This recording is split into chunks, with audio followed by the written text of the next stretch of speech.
That's right. Greetings, fellow armchair Imagineers. Tiki here. And Blue Dragon 5. And welcome to the show where we wax poetic about the movies we see on a month to month basis. Now, crack open. I'm sorry.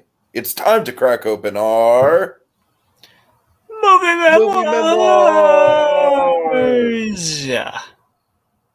Twice I wanted to work in a Mario reference, but then I stopped myself. So that's what that hesitation was. I'm sorry. Okay, so Dragon, the Mario movie has both exploded at the box office and kind of like caused a nuclear war between critics and audiences. And we're just kind of sitting in the middle of it. So let's break everything down. First of all, it's a big news month. A lot of stuff dropped on us with CinemaCon. And folks, we're not going to talk about all of the CinemaCon stuff because Dragon, I don't know about you, like for a lot of it from my end was a lot of like, like very kind of like tentative announcements. And there's a couple trailers. Like there was a Dune Part 2 like teaser thing that I didn't really think was big enough to warrant putting on there. So but overall, there's, obviously, I think the biggest thing to come out of CinemaCon was the Splash trailer, which we'll definitely talk about. But as we usually do, Dragon, let's start with the deaths. And yeah, today we got a big one, and it's not necessarily a sad one because this guy was kind of like his brand was scumbag to a certain That extent. doesn't mean he was a scumbag, though. No, it doesn't. But he did some shady. He had some shady business practices. It's Jerry Springer, the man, the myth, the legend. He is passed.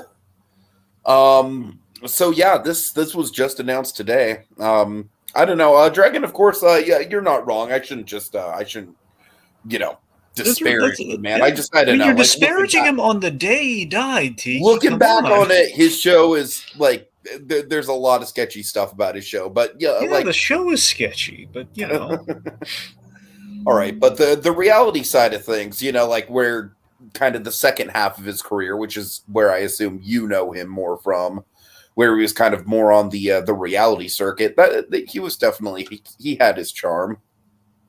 yeah, I mean, honestly, just when I think of Jerry Springer, I always think of even like the glimpses, because I think at some point we're all familiar with Jerry Springer and what his brand was about. Even if you've ever heard about the Jerry Springer show, it was that big pop culturally. We heard about it. You at least saw like a few minutes of it, or it was on like again with the reality show, but like a VH1, he would probably pop up at some point on that, right? Or But you knew like the Jerry, Jerry, Jerry chant.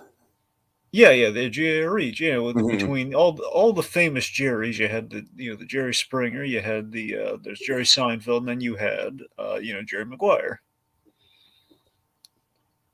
I would put Jerry the Mouse on that list as well. Well, sure, but I just mean in terms of like the I'm '90s, just kind of like kidding. the Jerrys you cheer for. But okay, Sure, sure. regardless, my point is, as even just from the very little I've seen, or at least from pop culture osmosis, I think what we kind of gathered from the Jerry Springer show is again, this man, he was the mascot for trash TV, but it was so unique in that the man himself seemed to be the calm in the storm. The man himself was like, he was basically, it was the idea's like, let's get a Phil Donahue type on trash TV. Like, let's just have kind of a The seem one thing well I really dressed. did always respect with him was how he would end each show with basically like a direct talk to the audience. Like, and this is what we learned today. It was almost like a trash Yeah. TV Mr. Rogers. Well, I mean, that's what I'm saying. I'm thinking more Donahue, but yeah, essentially he was like the white-haired kind of gentleman of the room, just kind of essentially failing at playing referee, but mainly just kind of relating the chaos to an audience. He was the calm, he was the mediator, and I was respected that about him. And I mean, I think the funniest example of this and what you're talking about was his appearance in Austin Powers 2. Oh yeah, for sure, for sure.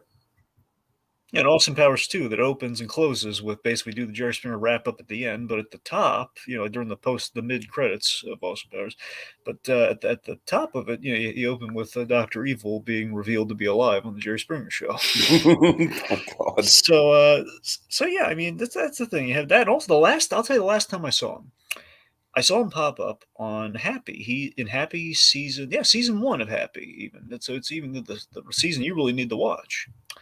He appears in that, and actually, I believe episode 2, and it's actually a rather it's inside the mind. The character is kind of in and out of consciousness, and he's hallucinating He's on the Jerry Springer show Mhm. because of the big main revelation of the show, and Jerry Springer kind of spells it out for him, and it was really good. It was authentically recreated, and Nice, nice. I gotta admit, like if you look back, it's like, yeah, it's Jerry Springer was kind of like in that situation. He was a moral authority amidst like this is your life, like it or not. What are you gonna do about it? So yeah, it's a nice way of. That's the way I like to think about That's a nice way Springer. to contextualize it. Yeah, again, he was like, folks, life There is will never messy. be another show like the Jerry Springer show, for better or for worse. That's what I'm saying. Is the fact that it happened, and it just shows us like this was TV, folks. This Right, happened, right. and it challenged us to hopefully raise the medium, but reality TV it does persist, and we still have all those terrible judge shows, which Jerry Springer did get in on the action with, by the way. Before apparently he got sick a few months ago. He learned he was sick a few months ago, but like the year before, his cheesy judge show, like a Judge Judy knockoff, Oh got God, yeah, that's right. I remember seeing that. Judge Yeah. Jerry, which I mean, I heard about that thing being greenlit. I was like rolling my eyes, like if the fake reality judge shows couldn't get fake enough. I mean, that man has no business being a judge at all. He really doesn't. So yeah, I mean, apparently the show kind of ended. I don't know if maybe due to like he could have fought for it more and he decided not to because maybe he was feeling a little ill, like under the surface under that time. I don't know, but yeah, it was. So yeah, he was still a pillar of reality television in some way, shape, or form up until the end. I mean, he was still doing stuff for better or worse. Okay, so let's see. Next up, we have Barry Humphries Dragon. This guy has pretty much one role that everyone of our kind of general age knows about, which is, of course, iconic big role as Bruce the Shark from Finding Nemo. Kind of like one of those big one scene wonder Pixar characters. I can't tell you much about Barry Humphries aside from this. Barry Humphries apparently the way it was described by I think it was Andrew Stan or Bob Peterson on the Finding Nemo commentary. This always stuck with me. In mentioning this guy, because of course Bruce the Shark, very cool. We all love Bruce the Shark, both the actual Bruce the Shark and the Nemo Bruce the Shark. But my my point here is that they basically described him as Barry Humphries. And there was a lot of good talent on Nemo, and particularly with the Australia, they got authentic Australian talent when they didn't just have people doing accents. That was a rule So they this came guy up with basically for seems me. like he's like an Australian kind of journeyman character actor. Is that accurate? I mean, yes and no, Tiki. Yes, in that he did a lot, but this is the comparison that was on the Nemo commentary. He was like the Robin Williams of Down Under. This guy was a huge Really? comedic, like this guy was like a pinnacle of comedy in Australia. That's the thing. He Wow, was that's that big. crazy. Like some people like liken him to Charlie Chaplin. Like he Because I was mean, I looked huge. up his filmography, and none of it is like really. But then again, it must be an entirely different culture, in Australia. So that's interesting. I mean, I That saw actually makes me curious to look into him. like, and I've heard like the Robin Williams of Down Under from the guys at Pixar themselves, Uh but huh. like you'll do a quick look up on Wikipedia or something. You'll say he's like the Charlie Chaplin of the stage, in terms of, like Oh he did wow. mostly stage stuff, and then he did like things I'm sure was like mostly television stuff in kind of the journeyman years. But even though those journeyman years, he made a huge impact. He had a character. He had this kind of this drag character that was it was Edna is Edna something. It was like Dame Edna, and he basically is Barry Humphries in a dress, and they did like a little like blurb about it on the Nemo commentary, like hello, and he's basically doing like kind of a Mrs. kind of again like this is probably where the Robin Williams comparison comes in. He had like a very famous Mrs. Doubtfire-esque character. Uh huh. But yeah, I mean, I mean, just to talk about Bruce, though. I mean, Bruce again was this delightful character. Where again, he was seemingly so intimidating. When I was a kid, I jumped in my seat when I saw that shark appear, and yet he was so delightfully charming, and that always stuck with me. The whole how he just sold the It's a I really don't good know. dichotomy. Yeah. I never knew my father. It's the fact that he's a big honking shark with daddy issues, Uh-huh. and yet he could be so funny yet terrifying when he's chasing you through a very condensed rusted sub. So yeah, I mean, just again wonderful, and again he'll always think about the immortality this man has as that shark. All right, for sure, for sure. Crazy. Okay. Okay, next up, Michael Lerner. Dragon, looking up this guy's filmography, there's Mhm. one role and one I role know. very I know which one it specifically is. that sticks out to me. See, this is why I knew you'd know him from something. Tiki, go on, tell the folks. Okay, well, would you like to? Is there anything else that you would like to say beyond that one very specific role? Well, yeah, I mean, overall, the thing about Michael Lerner is Michael Lerner, yeah, Ledmore is more directly a journeyman of an actor. Mhm, This guy's a mhm. character actor, but here's the thing: the character that he played, I think the vibe of a character that he embodied pretty much in all of his roles. I mean, honestly, at least all the roles I know him from, predominantly from the '90s and early 2000s, is this man represented authority. He was the big guy in like the button, like in the white button up Oh, shirt and the God. sports jacket. That's who this guy is. He is always just he's the stiff. He's the he's the boss. Robot House. Exactly. He's kind of the John Vernon to a degree. Yeah, He's yeah. I mean, the big thing I know him from is Elf. He's Mr. Greenway. He's like the guy Sure, who makes sure, everyone work on sure. Christmas Eve, and he is I know him for he's been in he's been in some good movies, but I think he got like a nomination for something. I doubt it was an Oscar, but he was Barton Fink. Like he was the biggest thing in Barton his Fink career. is a big one I've been meaning to revisit, honestly. The biggest thing he did was Barton Fink. I mean, the stuff I know him from is stuff like My Favorite Martian, where he plays like the station manager. That's what I'm saying. This guy Oh was always man, like the. My Favorite Martian. That's a blast from the past right there. That's what I'm God. saying. I got a lot of I do nostalgia too, for man. him. Have we ever done anything with My Favorite Martian? I don't believe so, but I don't think so. that's the thing. I got a lot of nostalgia. Again, not saying it's a Same, great movie, same. but a lot of No, no, no. It's not a great movie at no. all, but it's one of those. I kind of feel like I have the same sort of nostalgia for My Favorite Martian that you also have for the Inspector Gadget movie. I mean, pretty much It's just kind of like in that same realm.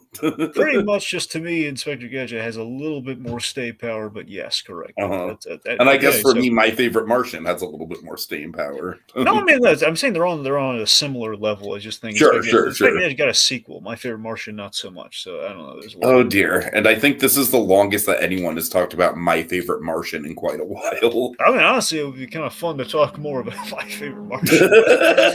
Anyway, but again, this guy represented authority. But what is the best? Again, more than a boss. What character has this man played, Tiki? So Dragon, not only has he played the mayor of New York, Yep. but he's also played the mayor of New York, who also happens to be the king of movie critics. Yes, and basically he's the love child of those two things. Put Oh my together. God. Oh, Dragon, here's the thing. I remember that there was an Ebert parody in Godzilla. I remember that much. I didn't remember that he was the mayor. Yeah. And that is just perfect with the authority figure thing. Tiki, not only was he the mayor in that terrible Godzilla movie, he voiced him in the animated series. I saw that. Yes, That's he did. Fucking crazy that they brought over a full-on Ebert parody into the animated series. Yep. That makes me legit want to watch the animated series.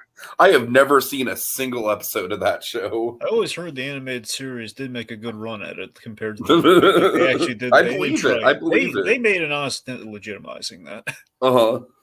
Anyway, so yeah, but yeah, that's the thing. He played essentially the Ebert parody in Godzilla. That's I think it's probably the other most recognizable thing that he's done. Because again, the man does bear a resemblance to the then Roger Ebert, so it made all the sense in the world to cast him as that guy, at least a parody of that guy.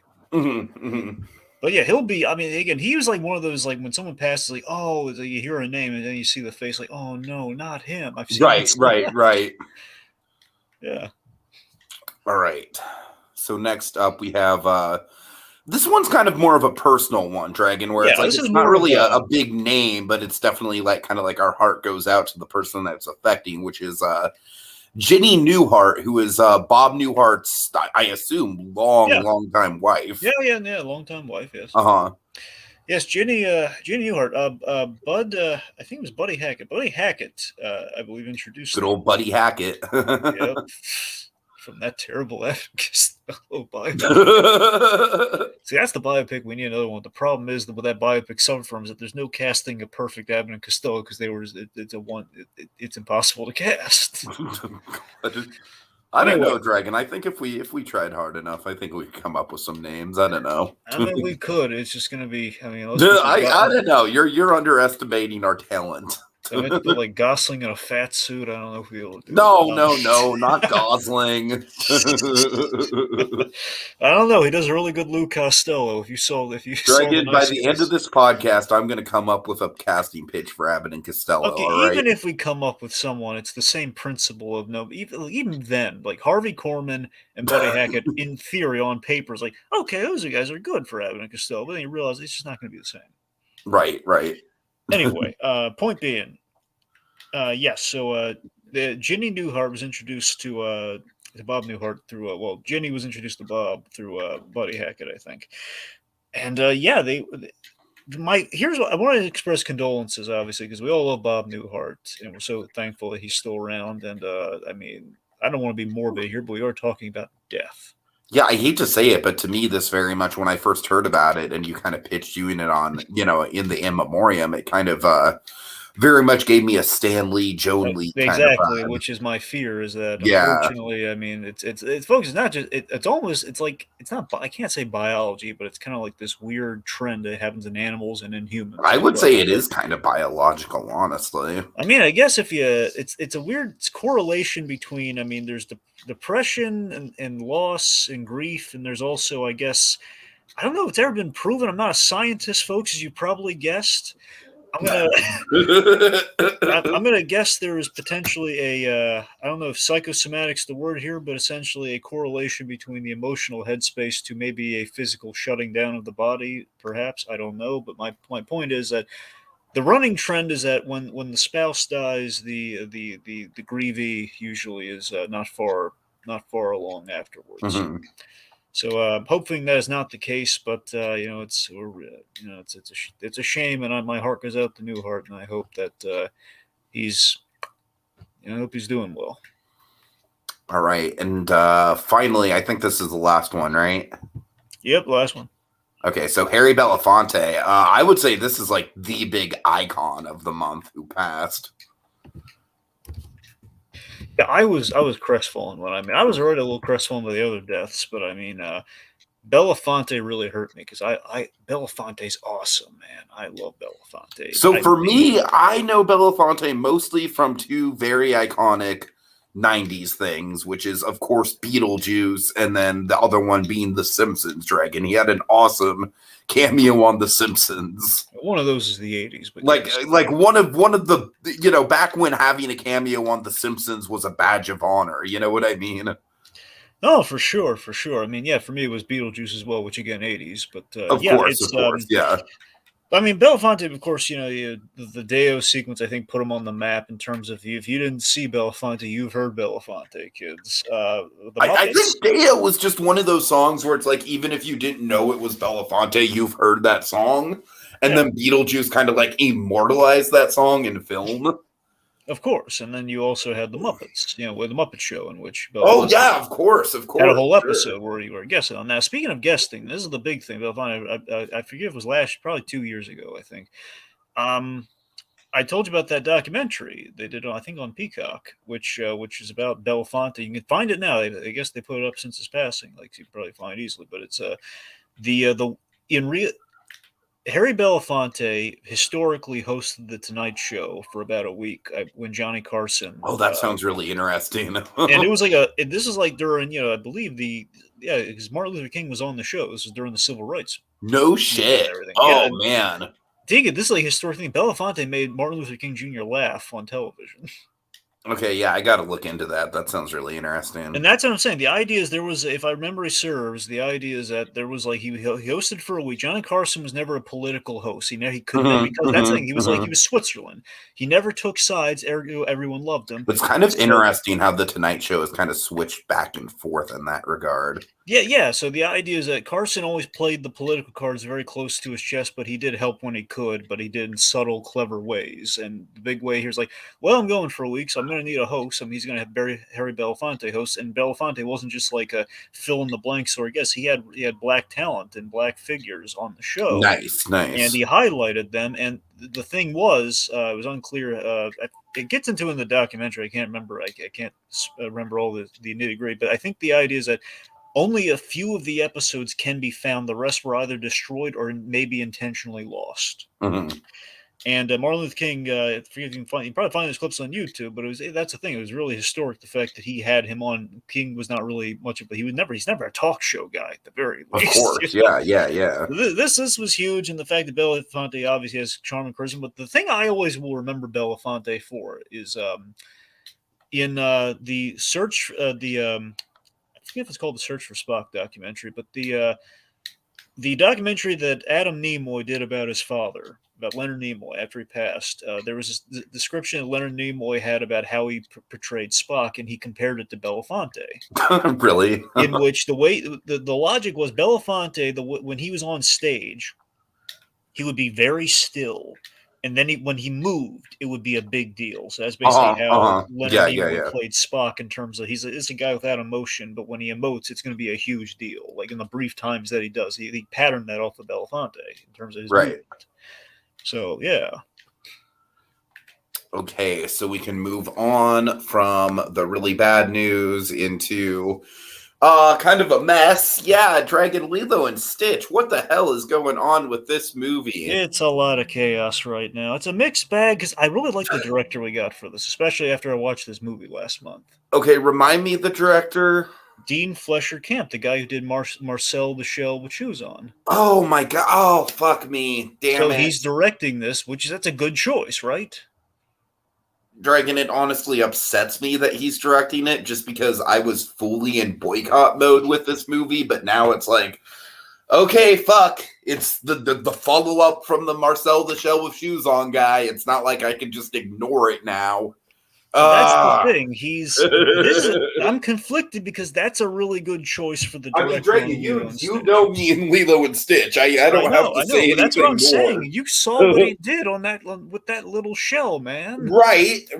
But also live action Disney remakes. And here's the tricky part. Here's the middle ground, okay? On one hand, guy with a low budget putting his heart and soul in a little movie about a little shell with shoes on. Flip side, big budget, forgettable Disney. Okay? Yeah. In terms of like, let's just chuck a bunch of money at him. This guy works on a budget, so it's kind of a TV. I'm going to tell you one thing. I'm going to say one thing. I think for me, I'm not going to say the success of this movie, but I'm going to say my willingness to even go see it and even engage with it is going to live and die based on the design of Stitch. See, if they really wanted to impress me, and they never do, as we talked about like ages ago, like just the potential of doing a live action Lilo and Stitch. And you shot it down then, you'll shoot it down now. I know you will, because there's no faith at this point. It's just the fact that, can you imagine if they went the full Henson route and we had alien puppets? Oh, I mean, I would love it, but yeah, you're right. Wouldn't that be like the one way you could save this movie? Wouldn't that be like at least the big thing? It's going to get butts in seats in the proper way. Like, okay, guys, we got puppets. Oh God! I mean, we have like a whole Dark Crystal prequel series with all puppets. It's not out of the realm of and that was a TV budget. Okay, this is Disney money. Right. I'm just saying. So we should probably talk about the actual casting news. Yeah. So essentially, the human cast. Well, pretty much the full cast has been announced. So what do you got? I'm not gonna lie. I think the little girl playing Lilo looks good for the role. Like, obviously, we have no idea what her talent range is going to be like, and it is a challenging role. But I think she looks good for it. The Nani, there's been like the controversy about like she doesn't necessarily look dark skinned enough, and I'm kind of like, my whole thing is like I don't really care about that one way or another as far as like the Rachel thing goes. But I got a dumb question for you. Yeah. How dark is Tia Carrere? You'd say? Do you remember how dark she is?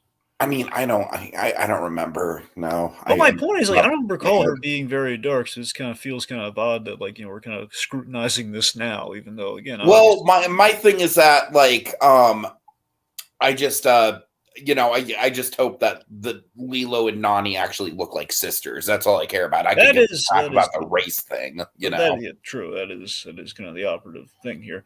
So that's the thing. We have like a weird thing of like Nani's not Hawaiian, but she's played by a Hawaiian actress still, isn't she? Yeah, I don't. It honestly kind of reminds me of when In the Heights came out, and it's like they're not dark skinned enough. That doesn't accurately represent the shade of color of actual Washington Heights Okay, people. here's the casting that has me concerned. Zach Galifianakis is Jumba. That's the casting that has you Well, let me tell concerned. you why. I heard Okay. Galifianakis, and then I saw like names rearranged before they clarified things with the whole Bubbles thing, which we'll get to in a second. But it's just the fact that I heard Galifianakis seemingly as Pleakley at first, and I thought that's good casting. And then I Uh hear huh. he's Jumbo. I was like, oh man, I don't know if he can No, you're be right. Jumbo. I Jumba is like I don't necessarily know if he has a deep enough voice for I mean, that. Kelsey Grammer is Jumbo. I could buy Jump that I would be on Sure, board sure. for. But yeah, I was saying because he and Ogden Stiers were, I believe, were friendly. I don't know if they were friends in real life or not. They might have. I don't know if they were at Juilliard at the same time. I don't think. I think Ogden Stiers is an older gentleman. Then Kelsey Grammer, at I least. always forget that the same guy who voiced Jumba also voiced Governor Radcliffe. Yeah, Ben Cogsworth, but yes, Right, right. that's what I'm saying. Here's the thing, Jumbo. I love the performance of Jumbo and Lilo and Stitch. I do. I love it so much, and it's my favorite Ogden Stiers performance. I think he's just so wonderful in that role, and it's going to be a hard role to recast. But I mean, here, like, think about it. Even if not him, okay, like Stefan Kapusik, that's another good Jumbo for you. Yeah, yeah. I mean, seriously, could think about it. Do you think you could? You think Yeah, it could I be think done? so. Yeah. Because you need at least like, I don't know. It's like All right. I'm Well, not saying Galifianakis isn't. there's been switch arounds with the dating controversy there that I don't even want to really get into. We have Billy Meg. Here's something that baffles me. Bill. So we're not getting Galifianakis as Fleek, but we are getting this guy Billy Magnuson, who, as far as I can tell, is not a comedy actor, which baffles me. Yeah, I don't know. Just generally speaking, the cast just really doesn't seem to be working. Then there's the weird thing with Cobra Bubbles, where if I'm I reading found between out the what's going lines on. here, I found out a little bit of what's going on here. okay. So Miss Kikawa. So that's going to be Tia. They found out basically they wanted to get Tia Carrera in the movie somewhere, so they created a character for her in the movie that, for some reason, this is where it loses me. We've split. There are two social workers, and they're saying that Bubbles is still a social worker, but there's two of them for some reason because we want to get Tia Carrera in there, which I feel is overkill. I mean, So honestly, at that point, I would probably just have Cobra Bubbles just be a Men in Black guy. I mean, I just say, guys, can't we? This is going to be initially what I thought they were going to do, which would have been an odd choice, but at least it would have been a little better. So we went out of our way to get the original Miss Hasagawa, but we're giving her a big role. So that it's the same actress who voiced her in the original movie, Miss Hasagawa. You remember the lady with the who has like the fruit stand in the Oh market? yeah, I remember. So yeah, so she's coming back, and we're giving her a more inflated role. It sounds like a good idea. Don't get me wrong, but it feels like if we're gonna do some stuff, if we're gonna get Tia Carrera in the movie somewhere, you think maybe we'd cast her as her or someone instead of like, hey, or maybe in a flashback, Lilo's mom. I don't know. Instead, we're gonna create a character basically like dilutes Cobra Bubbles' importance. Right, right, right, for sure. I mean, Courtney B. Vance is good casting, though. I mean, obviously, I would have campaigned for bring Ving Rhames back, but the point still stands. Courtney B. Vance, he's a good actor. He's not bad for this casting. Yeah, like I said, Dragon, I at this point I really don't I actively kind of don't want to watch this movie. Like literally the director is the one thing that kind of has me holding out any kind of hope, but even still it's like the original is such a personal movie for me that I really don't want to dilute it in any way. That's what I'm saying. We saw what this guy did with this, like an ounce of CG, but I nothing but know, I characterization. know, I know, I know. Yeah, that's the If Stitch seriously. looks ugly in the trailer though, I just can't. I just can't. Yeah, well, all the budget's going to go to him at least. But then here's another question. Here's one character we did not confirm in all this casting: Gantu. Oh yeah. I mean, if they were smart, they would just recast Kevin Michael Richardson, No, honestly. they would not. They would bring Kevin Michael Richardson back. Well, yeah, I don't know why I said recast. Yeah, Yeah, but yes, but no, you're right. If they're smart, we'd get Kevin Michael Richardson. I mean, we put him in a Mario movie recently. We can put him in that's what this. I'm saying. Yeah. Yeah, but then it's the question of like, wait, why didn't we get Kevin? I'm blanking on his last name. Why don't we get Bleakley back? Yeah, I don't know. The whole thing, it's just the Disney live action remake stuff is, I'm just over it. No. Like with Little Mermaid, I'm going in with just like morbid curiosity, like, okay, let's check out this train wreck. And I kind of hate myself that I even do want to watch it on that level. I really do. Anyways, all right, let's kind of speed through some of this other news.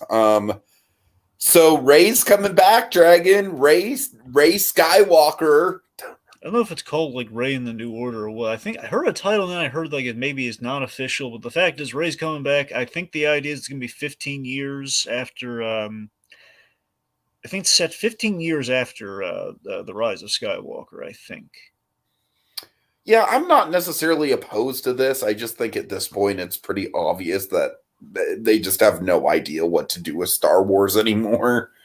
Well, I think honestly, too, I think it's just more of we want to do movies, but our only rationale to do movies is we got to do franchise movies, and we got to do like a big like sprawling we got to do them in threes for some reason. Right. Because it seems like the logic is like every time we've done them in single, they have not panned out well between Rogue One and Solo Star Wars story. I mean, Rogue One worked out pretty well, I thought. No, I'm saying it worked out well in terms of like what we got like we changed it up that we didn't just do like another movie of Rogue One. As far as like studio thinking goes, like okay, we're gonna do the Andor show, which has done really well, so they lucked out on that one. That's what I'm saying. Yeah. And yet, I don't know. I don't know exactly what the thinking here is. I don't know. I think the word is they're gonna do like 10, 11, and 12, but I don't know. We'll see. Well, I don't. Like I said, at this point, I'm kind of just over it. Although I will say that the Ahsoka does have my curiosity based on that trailer. So Really, for me, I'm in the Filoni or bust territory. Where Filoni's right, involved, right. I'm there. Okay, the rest of the stuff is. I mean, I'm still out of morbid curiosity. I'll check it out, but I'm not really gonna actively be like, oh my god, I can't wait to see Ray come back. Maybe she'll have a hood. Oh Who my knows? God. Yeah. All right. So speaking of other things I don't really feel like talking about, Harry Potter series. Yeah. The one thing I will say about this is that I am genuinely kind of curious, like with the TV show side of things. I do think that adapting each book as a season of TV, that is something that I think has been like in my mind for a while is a way to go about doing the franchise. I will say, for me, I would rather have a prequel. I would rather have a Marauder show. Dragon, I know you know nothing about Potter, so that doesn't mean anything to you, but I like something set in the era of Harry's parents, I think would be more interesting, where you could see like a young Snape and stuff like that. As it stands now, I really don't know if I'm gonna have any interest in even watching this. I think it all kind of depends on who they get to be the showrunner and the casting and everything. But I'm curious about the format, though. I'm definitely curious about the format with doing the books as seasons of a TV show instead of just standalone movies. It's definitely gonna have interesting pacing when it comes to what they do with it. All right. Okay, Dragon, I'll let you take the next one since I pretty much soloed that one. Right. Yeah, so this was a very recent, I think it was announced, I think today. It was apparently on Amazon, which thankfully revived the Batman Cape Crusader animated series. It's going to do that for 2 seasons. Amazon, the word is like they're basically eventually all the HBO Max stuff will that relates to Batman, at least the DCAU will likely end up on Amazon again, at the very least the Batman stuff, and they're also okaying a few animated projects right now. They're doing this thing called the Merry Little Batman movie, and then a That's a wonderful title. wonderful title. They released a piece of production art which, Not great. out of context, looks like dog crap. Oh, really? Out of context, I'm sure that I'm not seeing it animated. It looks terrible to me. Just Oh, wow. this one still. It looks not good. Okay.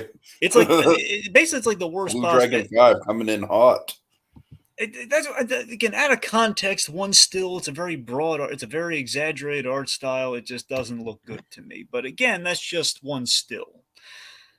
I don't know if it's really the best thing to judge. Essentially, they're doing a little Batman Christmas movie, which looks good. I mean, I don't even know if it's Batman, Tiki, because it looks that unrecognizable. Because you have a, yeah, I don't know if the idea is that it's Thomas Wayne with a beard, or it's just like a kid who likes Batman, and we're telling a story via Batman. Which, if that's the case, I would probably soften on. But if you're telling me that's Batman, that's As I'm saying, if it's a story about a kid who likes Batman, it's a broad art style, but at the very least, it's not saying this is one for one. I don't know.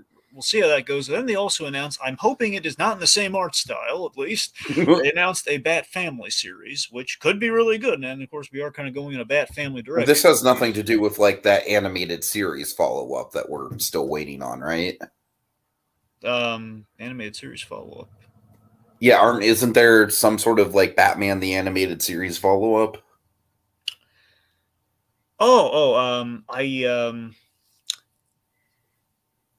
don't know if you're specifically talking about Cape Crusader or not. I'm sorry. Yeah, I'm sorry, Tigis. I'm not quite certain. I could have sworn there was like some sort of like they were like getting the band back together to do something else in the Batman the animated series canon. Oh, okay. Well, I'm sorry, Tigis. Now I remember what you're talking about. There was some talk way back when it was very speculatory, but even then, Tigis, I guess the logic is with Conroy gone. I don't know if that was in works or not, or I don't know. Okay. So I don't know how far they got in that, but there was like murmurs, and the big question we never had answered was like, is Cape Crusader that project or not? And I'm guessing not, and we still don't really know what the deal was there. Oh, and as Paul Dini was kind of hinting at something, and we never really heard anything beyond it, so it's still up in the air. I don't know, but this may or may not be it. I don't know. They just announced the title. That's all we know. Bat Family Project coming. Okay. The Bat Family series that's coming to Amazon. Okay. All right, so James Mangold coming from Indiana Jones into Swamp Thing. I think it's a decent fit. No, it's a great fit. I mean, I love it, man. I mean, we'll see how he does with Indy, but yeah, it's not Michael Giacchino. That's true. That is unfortunate, but you can't. But Dragon, let's face it. Like we just kind of selfishly want Michael Giacchino to direct a horror movie. But it's also a thing of like we can't give all the swamp creatures. Exactly. Yeah, we got to draw the lines. Yeah. Because before you know it, Giacchino isn't going to be able to direct anything but Swamp Thing related movies. Yeah. Hey guys, I got a really interesting idea for a movie. Does it have a Swamp Thing, Michael? Well, no, but we don't care. We want to stay at the swamp. Oh God. All right. But yeah, Mangold, like, because Swamp Thing can get pretty existential from what I know, and Mangold is good at the existentialism, so yeah, that should be really good. All right, juror number 2. I'm excited about this one. This is apparently, Dragon, you said it was like Clint Eastwood might be his last movie. Yeah, the idea, at least the rumor is, Clint Eastwood wants to go on a high note. He was kind of hoping perhaps that Cry Macho might be that. It was not. and he's basically looking for he's looking to kind of redeem himself somewhat. He's trying to do like the next great movie, and this word is like he's getting up there in It's age, just and saying he's that Richard Jewell really did not make a mark at all because that was a damn good movie. well, it's not that. It's just the fact that the original was great. It just feels that I guess too. Maybe I don't know if he's maybe trying to go for the Oscar or not. I don't know, but Uh at the huh. very Uh least, huh. Richard Jewell, good or not, he did a movie afterwards, so it kind of dilutes the whole last movie thing. So he's now trying to think of retirement potentially, and we don't know this for 100% fact. It seems that's what's going on. This is he's doing another movie. This may be the last one if it goes really well. So man, we'll see. But yeah, the Journey number two does have a really exciting premise. Do you know what the premise is? Oh, can you tell him I don't have it like in front of me? I Okay, want to well, make sure I get the details right. you were really excited about it, so I was going to leave it there. Okay, from what I recall, Nicholas Holt is called into jury duty, and he's on the case, and you're listening to the case and everything. And he learns, and he's filled with fear as he learns that he's actually like the prime suspect in the case, but no one knows about it. And that it well, no, he isn't the prime suspect because if he was the prime suspect, everyone would know about it. Basically, he is the one that did it, and he Well, no, knows it. that's what I meant by I'm sorry, not Yeah, prime yeah, yeah. I just suspect, want but to clarify. He is the one that did it. Nobody else knows about it. He knows it. That sounds fucking thrilling, Dragon. It really does. yeah, yeah, and I believe your girl's in it, Toni Collette. Oh man, yeah. Give her a good script and she can run with I it. don't But know if then again, she's she like also the makes stuff like Mafia Mama. So I don't know who she is in the movie. I don't know if she's gonna be like on the jury with them. I don't know if she's gonna be a lawyer or a judge mhm. or what. I could see her being a lawyer. I mean, we'll see. Could be a We don't big know. one, you know. But yeah, I'm very excited about that. I mean, I love it when Eastwood directs, man. So I'm down for this anyway someday. He Plus, has more hits than misses for sure. oh, absolutely, yeah. Okay, so Deadpool 3, basically all we know is that the every like Dragon, I'll just give it to you. You know more than I do. Okay, overall, sounds like everyone, but obviously, DJ Miller is coming back for Deadpool 3.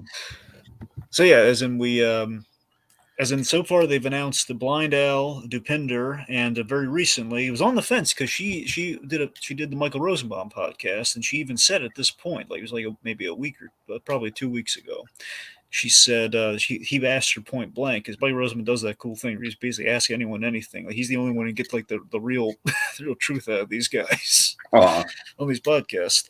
And he basically he posed it to her, and she said, "Well, she's trying. Like they haven't closed the deal yet." And after that podcast, they closed the deal. So she's like she was asked, but she wasn't sure about it, and it sounds like they found a way to bring her back. And Stefan Kapasik, so we had Colossus coming back. Colossus and Vanessa, who are going to be in this. Now, it does raise the question of how we are going to bring Vanessa back. So I think the speculation is Tim Miller always wanted to reveal she was a mutant like she is in the comics. mm-hmm. Now, Deadpool 2 went the Lady Death route with her, which I liked. But then there's the question of do we go with the post credit scene, which brought her back, or do we keep her dead, or do we bring her back as a mutant and just like write it off as like either time travel stuff or write it off as like no, she's a mutant, she got back. I mean, I assume this movie is going to have a lot of fourth wall like funkiness, anyways, with playing around with the MCU stuff. So like honestly, Dragon, they could very easily just do something as simple as like it's a reboot, folks. Don't think too hard about I know it. that's the thing because I'm hearing kind of two schools of thought on this Deadpool movie.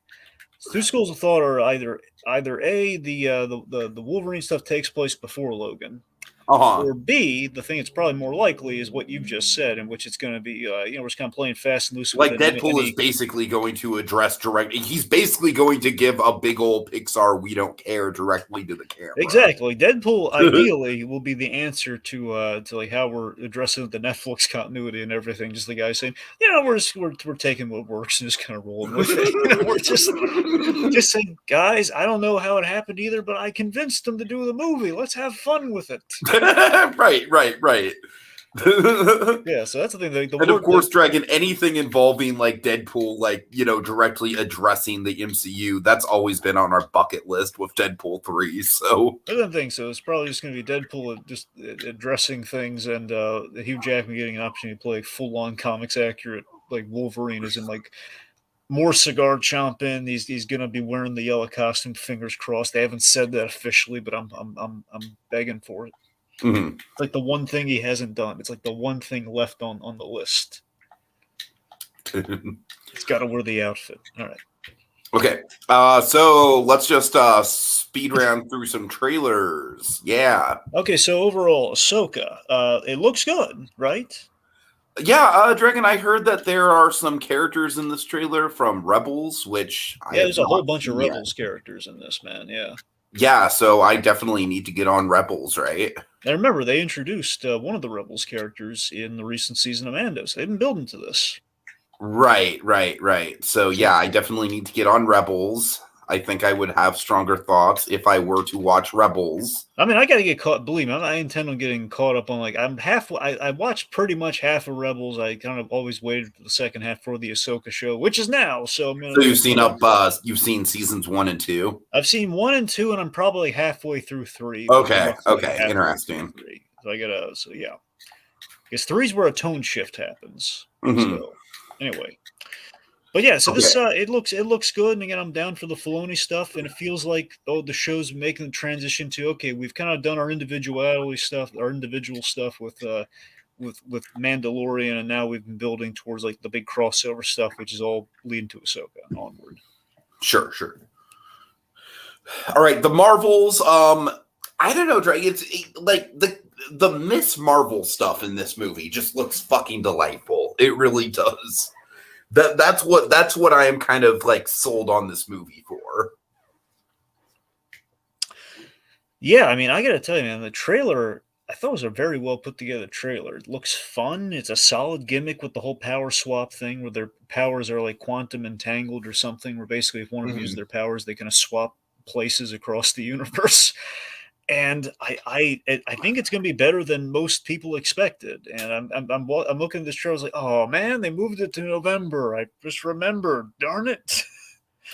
Yeah, well, apparently they did some tests that didn't go well, so hopefully them moving it to November will allow them to fix a few things. I mean, I guess it's a promising trailer. I'll say that much. And Mhm. it just looks fun. It looks like kind of the overall the fun. And now that we've established everything, and better yet, we have a relief. We have 2 relief pitchers for our lead who may not carry her share of the water. So we're all we our chances are better than the first movie. Is what I'm saying. For sure. Okay, the Penguin. This is interesting. This kind of came like towards the start of the month. So Dragon, I admit I don't remember all that much about it. I should have refreshed myself on it, but it was like a production trailer, right? It was like it was kind of like the first look we got at Andor, where there were like kind of behind the scenes stuff mixed with a few snippets. Yeah. So I mean, it looks good. I just don't remember a lot of specifics because it was mostly sort of just giving you a flavor. I mean, the big thing I got was one. He still has the waddle, which looks great. You know, he's just kind of like he walks like up the stairs like a penguin, so he's still a little injured. But you know, the big thing is that it's Penguin going from nightclub owner to the big boss in Gotham. That's mainly what the vibe of the trailer is, and you know, it's a brutal kind of rise to power sort of story. It's definitely bridging the gap between the Batman 2, so it's in the middle of all that. So it's looking good. It looks good. We don't know diddly squat about it from that trailer, but it looks good. Okay, and finally, The Flash. Dragon, this actually screened at CinemaCon. Very positive reception so far from what I've been hearing. Mm-hmm. I'm talking the whole movie, not just the trailer. You mean to screen the whole movie at CinemaCon? Yeah. Lucky devils. It looks good. I'm still like, you know, the Ezra Miller thing is still a little icky a little bit, but Michael Keaton is basically coming in and being like, it's my movie now, punk. Yeah, pretty much. I mean, Tiki, that's my thing looking at this trailer. The Batman stuff looks amazing. All right. It does. It bothers me there's too much footage in here, but the reason there's too much footage is like don't show me all the cool Batman stuff now. It's like I need a reason to see there this. There is movie. one Batman moment that I am skeptical about, where it's like if they do have a good reason to have it in context, I'll be fine with it. But it's you want to get nuts. Yeah. I like because for me, it's like just the way he delivers it. Like, I'm just like, okay, Michael Keaton, all right, like that's your famous line, all right. But again, if they come up with a good plot relevant reason for him to say it, then I'm not going to be as bothered by it. So I mean, again, Keaton is amazing in this. I'm bothered we're seeing too much footage, but the problem is they have too much footage because they can't show their other guy because they're trying exactly to that is the problem. So that's the thing. You're not wrong at all. There were basically so far based on the marketing because they're up a creek here. Flash is a non-character in his own movie. It's called The Flash, yet it should be called Batman '89 Returns or something. It should be called or at the very least Batman Flashpoint or something. I mean, yeah, then we get the whole messy thing with Flashpoint, but it's a whole, yeah. I mean, that's the thing. I'm so frustrated with this movie, Tiki, in so many ways because it's not Flashpoint, but they're trying to retrofit Flashpoint. There's no reverse Flash, and even if they do attempt to reverse Flash, just make the other Flash turn bad. It's gonna feel lazy. Yet at the same time, you think that's what they're gonna do? Make the other Flash turn bad and have like a twist villain? That's the dumb the theory that if they do, because the thing is, the other Flash, the other Barry Allen, before he was put in a costume, is wearing a lot of yellow. He's wearing yellow hoodies and stuff. Oh no! So a lot of people, Dragon. So that's what I'm saying. The dumb idea, the dumb obvious idea is like, okay, we have the other Flash make a villain turn. That's the dumb idea. Which it would be a betrayal of the It's like you just made him Barry. God. But all right. So the point being, like, I think again, so far, like I've been saying about this movie, it's gonna do really well for one reason only. Michael Keaton. For Keaton. I mean, aside from that, the Man of Steel, there's gonna be some Man of Steel redemption here, but even so, it's gonna bring about the fact of this is great, but we want Cavill. It's like I don't know why they won't give you Cavill, man. I didn't write it. I'm sorry. I don't know to tell you. Yeah. So yeah, it's frustrating. It looks good. I can't wait to see that Keaton stuff, but it's going to be frustrating.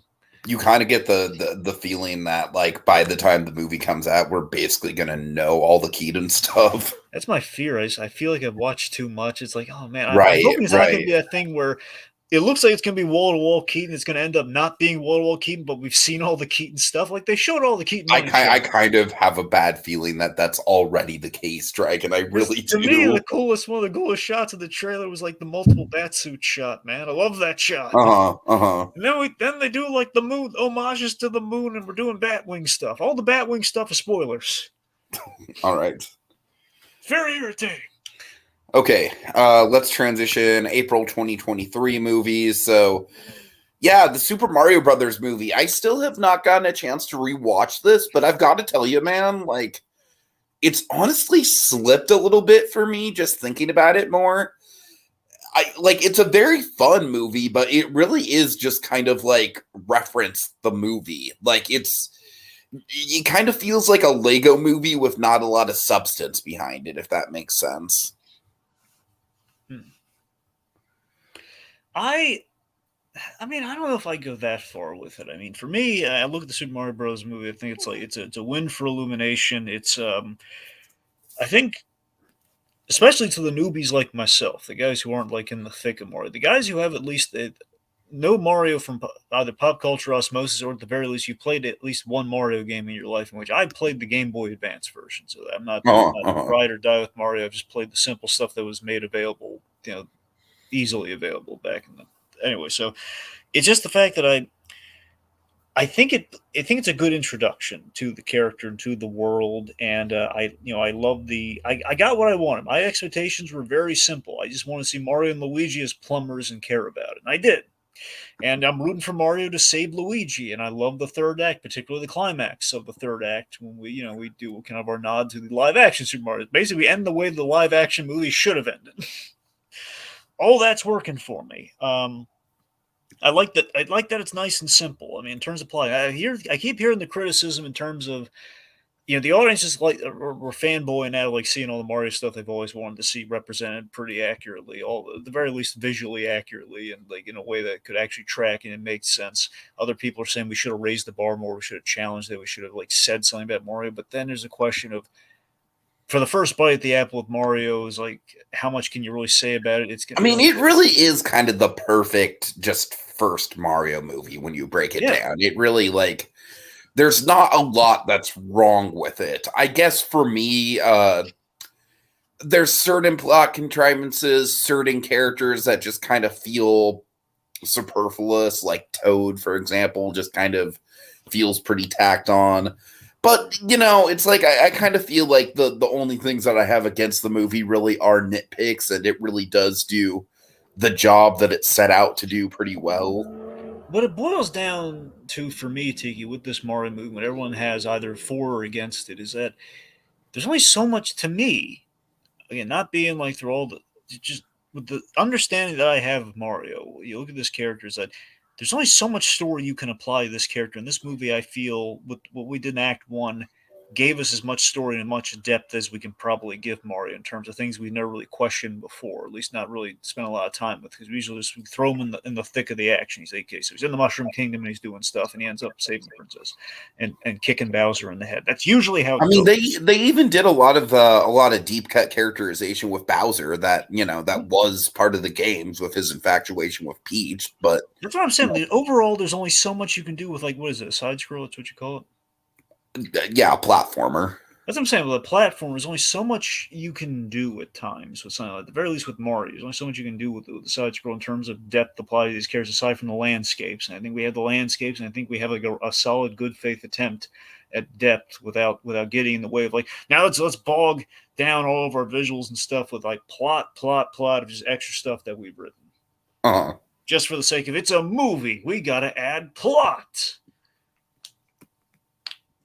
I hear you. I hear Like you. a lot of plot versus just like, okay, this is what we need to keep things flowing nicely and get a little kind of anyway. Okay. So for me, I saw Air, the new Ben Affleck movie. Dragon. This was it's literally just about like, okay, like how did the Michael Jordan deal with Nike come about? That doesn't sound like a very exciting movie, right? That sounds like kind of a boring premise. Correct me if I'm wrong. To the layman, yes, my friend, but how is it really? It's really damn good. It Yeah, really is. You would be surprised. I wanted to see this, but it was one of those things where I don't know if I'd go out to theaters to see it. Dragon, that's respectable, and I'm sure that once this hits streaming, it will make a very fun streaming watch. That's the thing. I can't wait to watch it when it streams. I can't wait. Dragon, it's a lot of fun, man. It really is. It's a nice, breezy 2-hour movie. There's nothing too complicated to it. There's honestly, I think maybe my one nitpick with it is that like it's not like at any point in the movie you're kind of on the edge of your seat, like, oh man, I wonder if this deal's gonna go through. Because it's like obviously the deal's gonna go through. We know what happens. We know that Air Jordans are a thing. So, there's not really a lot of suspense with the when they do meet up in a room and do the pitch. But ultimately it is it's a really interesting movie just about marketing and how marketing campaigns and pitches come together. And there's only one thing I want to know about this movie. Okay, there's one thing I'm dying to know. All right. Okay. Did we cast someone as Michael Jordan, or did we not show him at all in this movie? Okay, it's interesting. There is somebody cast as Michael Jordan, but we literally never close up on his face. Knew it. I knew they'd chicken out on the Jordan. Viola Davis plays his mother, and she's basically like the mouthpiece for Jordan. Yeah. See, that's the thing that feels me a little. You're saying the movie's still good though, because that feels me. It's really good. It's really good. I mean, down the line, the cast is fantastic. Dragon, Jason Bateman is a lot of fun. Ben Affleck is really good. Chris Tucker is really good. Yeah. Matt Damon's a solid lead. Like it's just a really solid, well-made movie. It honestly might be my second favorite Ben Affleck movie after The Town, honestly. Okay. So yeah, it was a big win for me. I was When you say surprised how Ben much I Affleck enjoyed movie, it. do you mean Ben Affleck directed or Ben Affleck Ben starred? Affleck directed. Okay. Because I certainly like this better than Argo, but I didn't really like Argo, so all right. Okay, let's see. So you have Ghosted Dragon. Tell me about Ghosted. Yeah, so Ghosted. This was the Apple TV Plus kind of spy rom com thing they did.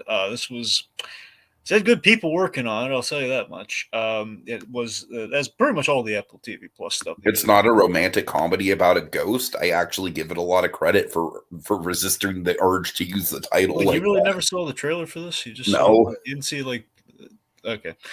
Yeah, it's so this was directed by Dexter Fletcher, the guy who did the Rocket Man movie. Okay. Okay. Yeah. And Yeah. the writers, it's kind of twofold. Now, I suspect this is kind of a good bad sort of thing here. Was the writers, the Deadpool writers, worked on this? At least the initial concept is from Rhett Reese and Paul Wernick, the Deadpool writers, who are wonderful.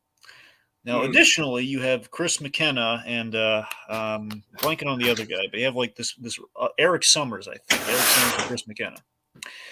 So they so essentially it's a spy rom com with Chris Evans and Anna de Armas in it, and I like this, but I wanted to love it. I think it's okay, and I think it was so close to being something really good, but I think I kind of blame the other pair of writers personally.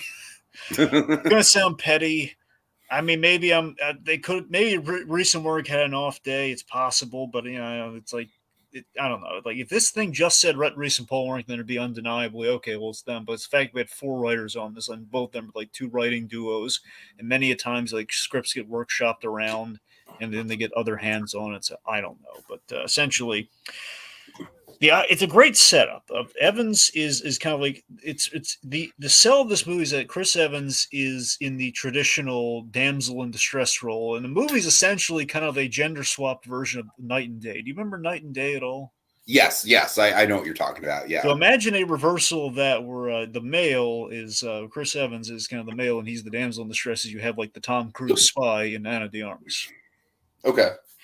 And yeah, so he kind of like ends up on an adventure with her. And again, the two issues I have here is that one, apparently, originally Scarlett Johansson was supposed to be the lead, the female lead of this film, and part of me feels, I think a lot of people might feel, is that might have worked better because Chris Evans and Scarlett Johansson are really good friends and they go way back. And not even factoring in the Winter Soldier of it all, and the whole Captain America, Black Widow, but it was just the fact that these two, they've worked together, they've known each other, and they're really good friends. I think that chemistry would have read. And not to say Chris Evans hasn't worked with Anna de Armas wonderfully in Knives Out; they were great in that. The romantic chemistry is it's a little iffy.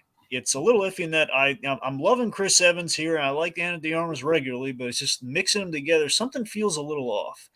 And I blame the writing mostly. I don't think it's necessarily the actors. I just think that they're given really odd dialogue in terms of their meet cutes because they have a thing where Chris Evans' character is he works at like an organic market. He sells like plants and stuff, and like his parents are farmers, so he does like his farming. Uh-huh. So the second problem is that again, concept of the film, Rhett Reese and Paul Warrington. We have these other writers who these are the guys who wrote the Tom Holland Spider-Man trilogy, and not to say those movies don't have really good bits of writing in it, but again, sometimes it's a question of how much that's John Watts and how much of that's these guys in the writers' room. Some of them, a part of me, the worst thing I'd say about these guys is that for all I know, they're punch-up guys. For all I know, they're guys who like punch up the comedy. It's like, okay, let's throw gags at it. Like, these guys might be the quip guys in the MCU. They might be. Sure. So that's my fear. I don't want to put them down because I'm sure they've had good ideas. Like for all I know, they wrote the scene in No Way Home where Garfield catches, Zendaya. For all I know, that's praise, but sure. That's what I'm saying. I'm just saying this is the show we don't know. We weren't in the room. We don't know. They could have wrote that scene, which is like it brings me to tears when I watch it. I don't know. Anyway, so that's the thing. It's a good concept with a great cast. It's It feels like it could have used another draft. It really does. It just feels like we have like a really generic villain plot. You know, we doubled down on the agriculture thing because of the whole farming aspect for some reason. Like, man, we're really in agriculture in this movie for some reason. Bugs and stuff, and like I have like a lot of weird digs into things in this movie. I'll tell you the worst thing I can say about it. It's like imagine a watered down version of The Man from Toronto. Oh God, I thought you were just going to say The Man with Gene Levy and Samuel Jackson. I want to say that's an excellent pull, Tiki, but no. But seriously, seriously, kudos to you for pulling a Man reference. The Man. I remember The Man. Good on you, Tiki. Good on you. Sorry, I'm basking. I'm going to move on from basking here. So, all right. Oh God. Anyway, the fact that no, The Man from Toronto has that whole misidentified spy plot, and that's the plot of this, where essentially they think he's the spy, and that's why basically we need a BS reason for him to still be along with her during the adventure. So, again, the writing's weak sauce, but the movie's on the. I got to be honest, the movie is purely riding on the shoulders of the charm of Chris Evans playing the damsel in distress. That's the main. And also, there's some really fun cameos. There's this hilarious. There's the most Rhett Reese Paul Warren. Like, if I could only pinpoint one scene in this whole movie that was fully okay, that was absolutely. I'll bet all of King Midas's silver that Rhett Reese and Paul Warren wrote this scene. It's hilarious and it's cameo filled and it's brilliant. But aside from that, it's again okay, not as great as I hoped it would be. So it's a shame, but but it's okay. Yeah, not a glowing recommendation. I wish I could say otherwise. All right, so Evil Dead Rise. Yeah, the non-Sam Raimi movie. Go on. Yeah, so this is really interesting, Dragon, because as you know, I'm not really caught up with the Evil Dead franchise. I need to watch the Raimi movies. Like, I feel like they are one of my big pop culture blank spots. Oh, for sure, yeah. But I have not. I have seen the Evil Dead remake from, I believe it was 2011, though. Mm-hmm. Which this film, I don't think it's like a direct sequel or even technically in the same continuity of, but it's kind of like going for that same sort of flavor. It's weird. It's like the Evil Dead franchise is like I can barely even follow like what's supposed to be canon and what's not. But all I can say though is that in this movie, they find the Book of the Dead and they open it and some really horrible fucked up shit happens, and it is pretty visceral, Dragon. I actually had a really fun time with this one. One of the things I think worked really well with this movie was the fact that they made the leads essentially just an average suburban family, like a single mother, her 3 kids, a teenage boy and girl, and then a very precocious little girl, and then also her sister, and those are like the main characters we're following. And the mother is the main one who gets like possessed by the Book of the Dead and starts to go all fucked up. And Dragon, holy shit, the actress playing the mother just goes for it, man. I mean, it is like I'm not going to say it's on the same level as like Toni Collette in Hereditary or Mia Goth and Pearl, because those are just like iconic performances in my book. But it's kind of like one notch below that, where it's like they really are just giving it their all for this performance, like both physically and vocally. And the practical effects in this movie, like the gore, the makeup, the blood, I mean, it is all very visceral and impressive. I was having a really fun time with it. It's not a very deep movie by any means, but it's only an hour and a half long, and I enjoyed every second of it. I really had a fun time. Kind of just like a really fun haunted house movie that you really don't need to know any Evil Dead lore to enjoy. I know enough about the basics of, like the Book of the Dead is bad. That's about all you need to know. So yeah, obviously, Dragon, this isn't your thing. Like, there is some truly horrific, fucked up shit in this movie. But yeah, I'll stick with the Bruce Campbell. Yeah. I mean, if they ever made a documentary about this, I think there's a lot of interesting production design in here. But anyways, all right, okay. So you saw Judy Blume Forever. Tell me about Judy Blume Forever. Very interesting contrast to Evil Dead Rise. Yeah. So yeah, this is a documentary. I assume that was created that was done to create buzz for the "Are You There, God? It's Me, Margaret" movie they're making right now. But yeah, Judy Blume, the author. Basically, if I recall, I believe she technically counted as towards this. She's kind of a Scholastic Book Fair tie-in. Tiki. She's Oh yeah, most definitely a Scholastic Book Fair type for sure. That's what I'm saying. So for me, I mean, you've read some Judy Blume books in your time, haven't you? I don't think so. I don't think I actually have read any Judy Blume. Yeah, for me, I think I had two or three total. I know the one I can say unequivocally. There's Freckle Juice. That was the main one. If I only read one, it was Freckle Juice. I think there was Fudge, that weird thing where the kid ate the turtle, and then there was Tales of a fourth grade nothing. Mm-hmm. Anyway, so this is an informative documentary on the impact that Judy Blume had. I knew nothing really about Judy Blume aside from the three books that I mentioned. And so this was the idea is that Judy Blume's a really interesting person. She broke new ground talking about the taboo subjects in books that were. She wrote books for adults as well, but primarily, books for kids and young adults. She was pioneering YA books before YA books were really a thing. She took on the taboo subjects that no one was talking about, and she got in a lot of trouble, like censorship brigades, about the stuff that she did. And she wasn't like trying to push the edge or envelope. She just talked about realistic things that kids dealt with. Like she had a girl who had scoliosis for a book, stuff like that.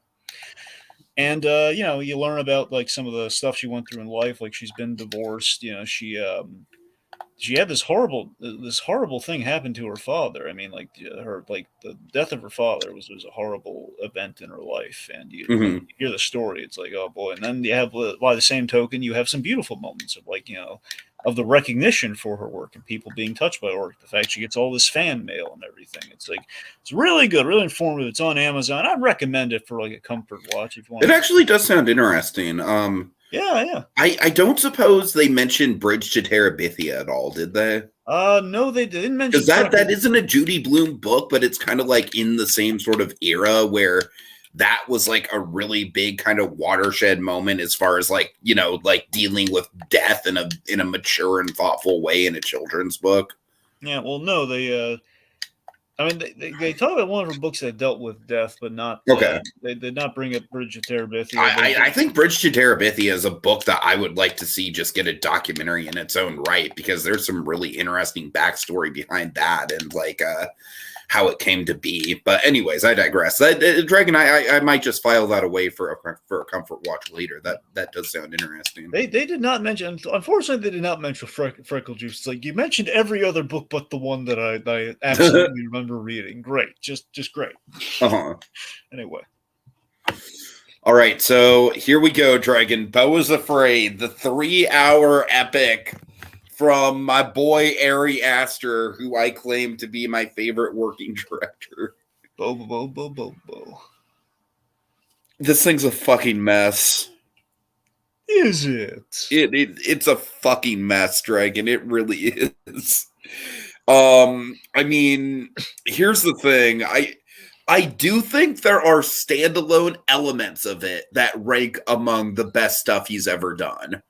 But as far as coming together as a full movie, it is it's not even close. It's so far below Midsommar and Hereditary. It's not even in the same ballpark. The interesting thing about this movie is that essentially it's a 5-act play. It's not a 3-act movie. It is a 5-act play, sir. And each act is it's very, very distinct, very distinct settings, very distinct tones, different actors coming in and out.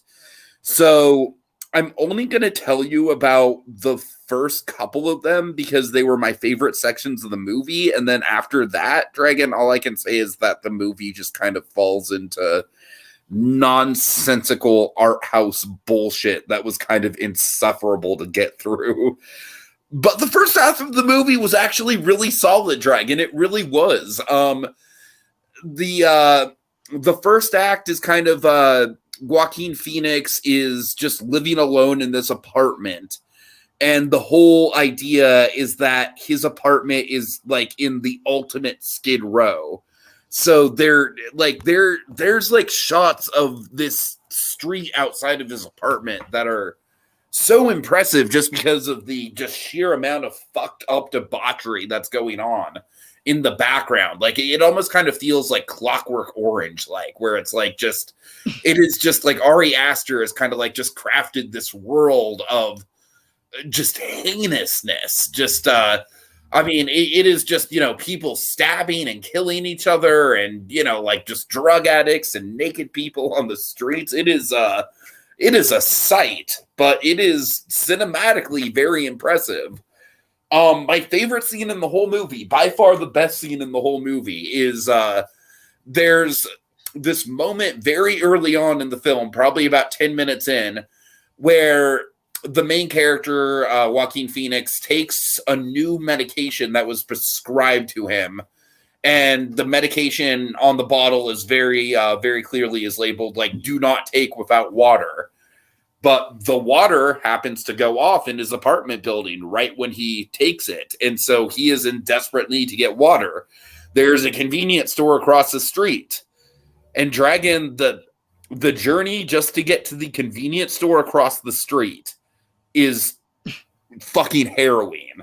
It's legitimately harrowing. And then some shit happens where it's like all the fucked up people from the street. Keeper Colby is Peregrine. Yeah, that's funny that that you hopped in on at the right time, Peregrine. He's in the comments right now. He said he just got out of his second showing of it. So yeah, Peregrine, that moment with the basically when all the people on the street start walking into his apartment building, that was like the peak of the movie for me, and nothing ever topped that. But what came close to topping it, Dragon, and this is a section of the movie I think you would be interested in, is the Nathan Lane segment. Because Nathan Lane, oh my God, he kills it. He kills it. I think he steals the whole damn movie. I really do. I believe it. He's really good. But I don't even know how to describe his section. All I know is like it's a lot more pleasant and down to earth, and like it's almost kind of like a reprieve from the fucked up debauchery of the first section of the movie. But at the same time, there are like a couple elements that are kind of like simmering in the background that just always kind of keep you on edge. Like, okay, like this seems fine, but there is that thing going on right over on the corner, and it is not good. And that all comes to a head in a really dramatic way. And then the movie just decides to fuck off in the forest and go on an extended, very visually impressive, but ultimately kind of pointless, like 20-minute dream sequence theme. And then Dragon, literally the rest of the movie, like an hour of the movie, is just hammering home, yeah, this guy's mom was pretty fucked up, and she fucked him up, right? I hate it. I really do. I really do. There are, like I said, standalone sequences of this movie that rank among the best stuff that Ari Aster's ever done. But by and large, man, it's a significant step down for him from the first two. It really is. Like, it's kind of funny because it's like people are comparing it to Babylon. But Dragon, you saw Babylon. I think Babylon is going to stand the test of time. I don't necessarily know if Beau is Afraid is going to have the same kind of like second wind resurgence that Babylon is likely to have years later. Oh, God. It was frankly kind of a chore to sit through. Okay. And then finally, Susume. So Dragon, Susume, this is like an anime movie that came to my local theater, and I've been meaning to get into more Japanese animation, especially after I saw Princess Mononoke, and it basically blew my mind. And this is directed by Makoto Makoto Shinkai. I'm probably pronouncing that wrong. I apologize. We apologize to the three little maids of Milk Garway. But so Dragon, one thing I did with this movie that I ultimately kind of regret, because I don't necessarily think I gave this movie a fair shake because I did this, is that literally the day that I went to go see this movie, I binge watched two of this guy's other movies that are going to be in my catch up right beforehand. And so, like, that was a lot. That was a lot of, because these movies are very rich, like very existential, very thought provoking. And I don't necessarily think I gave this movie its fair shake because I was kind of comparing it to the other two. I will say, compared to Weathering with You and Your Name, this is definitely my least favorite of those three. It's still interesting, though. I don't even know how to begin to describe this one, Dragon. It's Kingdom Hearts, basically. That's how I can describe it. It's like it's this young girl and this magical man, and they have a relationship, and the age difference is very questionable, and that's like just kind of like a Japanese thing that I didn't care for, but it's kind of one of the main things that kind of kept me at a distance from this movie. But they're going around, and there's like these doors that are like portals to an evil dimension, and they have to go and close them and lock them, and it's very Kingdom Hearts like. And the man, and I'm saying man and not boy, he's very much a man, and she's a 17-year-old girl, and I don't like that. But he gets transformed into a chair early on in the movie, and he spends most of the movie as like an anthropomorphic chair, which is an interesting choice and leads to some interesting visual gags and, you know, animated action scenes and stuff. Visually, the movie looks good. I definitely would not start your journey with Makoto Shinkai with this movie.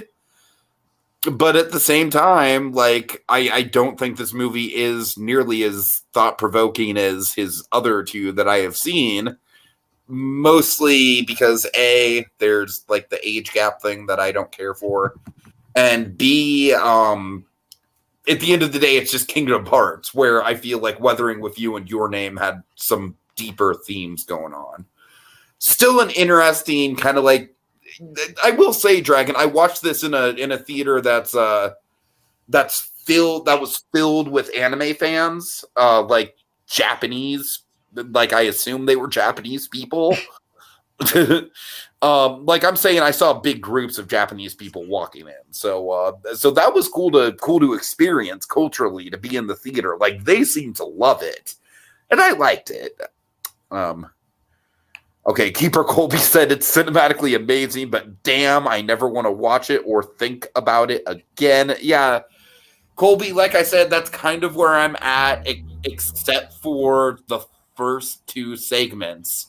I really do feel like if they were to just somehow wrap up the stuff after the Nathan Lane segment, it would be a perfectly good, like, hour and 40-minute movie.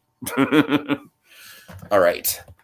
Okay, Dragon, now we transition to catch up. Or, I'm sorry, no. We transition to TV. Okay, so, yeah, Mando. I don't have anything else to say about this season, man. I think, by and large, I thought it was okay. Frankly, I think some of the criticism about the Bo-Katan side of things is a little ridiculous and sexist.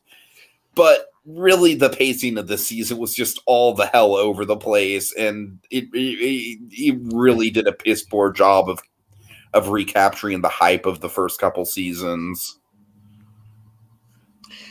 I mean, Look, I thought it was a solid season, but you're right, not as good as the previous two. I'm not arguing that. I feel, look, for me, when I look at Man of Season 3, I kind of blame a lot of it. I think the timing on Disney Plus really hurt it. I do. I mean, this it feels like it's the end of the show, which I kind of hope because, I mean, right now, as I said earlier with the Ahsoka thing, it feels like Star Wars is building to all the crossover stuff and the Ahsoka stuff, and that's kind of the direction we've been going with. We've just been kind of transitioning away from kind of what revitalized things with Mando and kind of what gave us the playground to kind of reintegrate Star Wars in. I mean, Bo-Katan, I think, was a great addition as like a co-lead and just kind of giving her like an arc. Which I mean, in retrospect, when you look at all this again, assuming we're closing the loop with this season for argument's sake, let's just say it's. I like that we kind of have a parallel adventure within the 3 seasons between the two of them, where we've had Din Djarin's arc and we had a good resolution of that arc. We even capped it off with a Jedi, man. We even capped it off with Luke Skywalker. And on the flip side of that, we have Bo-Katan. This season's all about her arc and kind of where she starts and where she ends there, and all that's kind of nice. I'm enamored with the Paz Vizsla stuff. We had a nice payoff with the investment I Paz got. Vizsla was kind of like objectively the best character in the whole season. He was cool. He was really cool. What we got with him. I mean, look, it definitely had its bumps, but it was fun. Just no season two, which was a high bar given how season two ended. There's Yeah. only so much I can say. And now with what we've been doing with Star Wars lately after Mando season two, we've kind of diluted things a little. And so when we get to Mando, it just feels like less Mando season three's fault, just more. That's kind of where we're at now with things. And it just kind of it kind of took the hype down. But yes, mistakes were made in certain places, and some I don't know. I still liked it. I still enjoyed it. And I still liked where it wrapped up. I just kind of I hope it honestly stays think there. it's a fascinating kind of like enigma of a TV season. It's kind of baffling. All right. Okay, so tell me about Hello Tomorrow. Hello Tomorrow. I mean, I'd like to say you'd enjoy this, but I don't know. It's an interesting concept. I think it's unlikely to get a season two, but I mean, you never know. It ends on a cliffhanger, so you kind of hope it gets a season two. It's basically it's renewal bait, if you will. Ends on renewal bait. So Billy Crudup stars in this. Billy Crudup. The setting of this is what I think would really sell you, Tiki. It's essentially set in kind of a 50s, 60s kind of Jetsons like. It's it's retrofuturism, as in we're like in the 60s, and it's like what if we kind of stayed in the 60s after 1969? Like what if we had space travel and that just basically allowed us to futurize ourselves, but we're still living in the 60s? In that it's like it's in the future, but what if the future looked a lot, we kind of went backwards into kind of a 60s setting. We have hover cars, we have like Philco predicted TVs, but that's essentially Skype.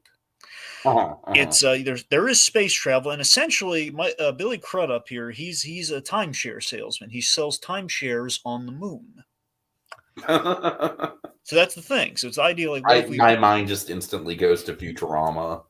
So for sure, there's definitely there's kind of a component of that here. It's basically Crudup is playing Jack, and Jack is trying to help his son, but his son does not know that he is his father because he walked out on him to become a salesman. And he doesn't know, and basically the idea is that Crudup wants to bond with his son here, and he takes him under his wing and he trains him as a salesman at the company because he needs money because his mother is in a coma, and she has medical bills and everything. He's trying to be a good son. He feels guilty, so he's basically trying to help things out on the down low. Mhm. So it's a little odd, It's not. I don't think it's a show. I'm sure if I rewatched it, it would not hold up to a lot of scrutiny. If you think from a plotting wise, like I don't know if perhaps it feels like maybe there's some subplots we don't need, but overall, I mean, I liked it. I'll tell you the thing that you'd really like. Hank Azaria is in this, and he's wonderful. Oh, I always love me some Hank Azaria. Yeah, Hank Azaria plays a salesman that works with Jack, and he's a degenerate gambler. Speaking of 90s Godzilla. Oh yeah. So that's the thing. So Hank Azaria's character is really cool. So the idea is that he's a salesman. He sells timeshares like Jack, but he's a degenerate gambler who's always in debt to his bookie. But the thing is, he's in this relationship in the show, and it's so darn sweet, man. The idea that he's the degenerate gambler with a heart of gold. Kind of sounds like Mo Sislak. Sure, you know, and so that's the thing. So he's to me, he's like the MVP of the show along with Crow. Which, ironically enough, I'm pretty sure Hank Azaria voices. Maybe, possibly. It's either him or Harry Shearer. Okay, anyway. But yeah, so it's like he and Crudup, I feel, are kind of the standouts of the show. You know, you get really charmed by those guys, and that's kind of the point because they're salesmen. The stakes, I'll tell you this, Diggy, by the end of the season, it builds to this. And I like the build, but when we get to it in the last episode, the stakes build to such a crescendo of like something really bad is gonna happen, and you can feel it, and you can see it, and then you're rooting for them to deter that bad thing from happening. And by the end of it, when what happens, like, oh god, I really need a season 2 to see where we go from here. Like, this is such a precarious thing that's happened right now. So yeah, I mean, overall, I mean, the whole show is kind of. I think what I like about the show deep down is that the show has like a lot of layers of Mad Men to it. Where Mad Men was in the '60s and was always about Don Draper selling himself to people, and this is very much about selling dreams. It's the theme of selling dreams. That's what the Crudup character is all about. He's about selling hope and selling dreams within this timeshare. Which, let's just say, as we go into it, we reveal there are a lot of strings attached to this timeshare, like any timeshare. So it's about the promise. It's kind of paralleling the promise of the '60s with the space travel, only we've literalized it. So there's a lot of cool stuff in here, and the production values are really nice because it's like futuristic without being, being practical. You know, it's like we're not like teleporting anyone. Mm-hmm. So it's good. I mean, it's an interesting watch. It's cool, and definitely at least check it out for the Azaria factor. For sure. Okay, you know that the mystery show is like 2 seasons of the same show, right? No, Tiki, I didn't know that. Well, that's why I put season 1 and then season 2. Oh, it wasn't. It said season 2? Yeah. Huh. Okay, well, do you want me to... Wait a minute. Sorry. Do you want me to talk about both of the seasons, or do you want me to break it up? Well, so let's just break it up for simplicity's sake. Just I thought what happened was you watched. I guess now I should have realized that. I thought it was like season 2 of a different show and season 1 of another. No. That's where I thought. Then I should have realized. Wait a minute. Why would he just jump into a mystery show at season 2? But then again, right. It's you, and for all I know, you could have watched It's Always Sunny season 2 or something. That's true. That's true. Yeah, if it would have been a season 2 of something, it would have been that. That was my thought process. Could have been that's like a fair. Or a situation. I don't know, but yeah.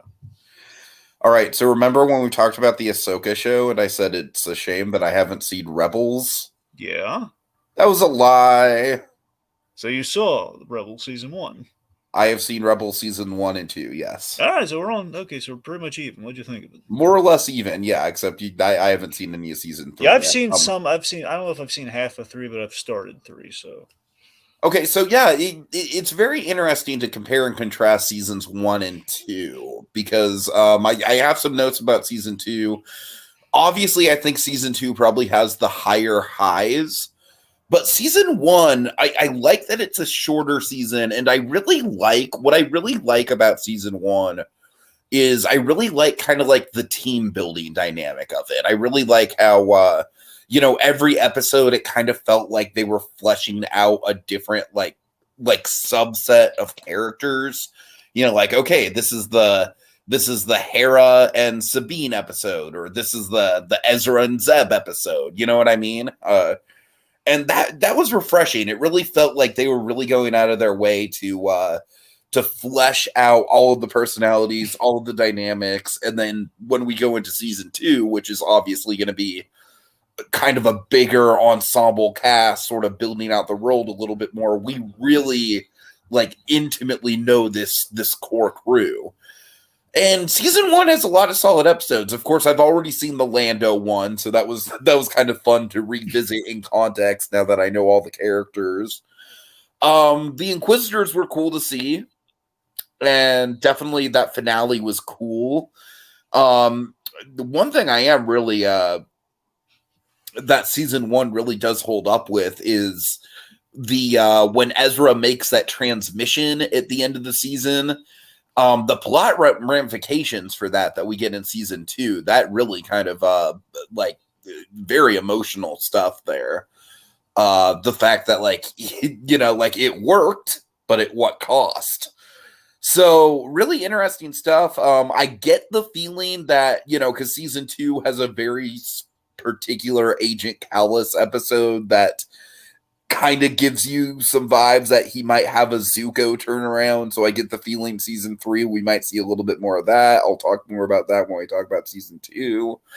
But yeah, overall season 1, like I said, I felt like it was just generally speaking a really fun kind of team building show. Really good animation for the most part. I will say that much.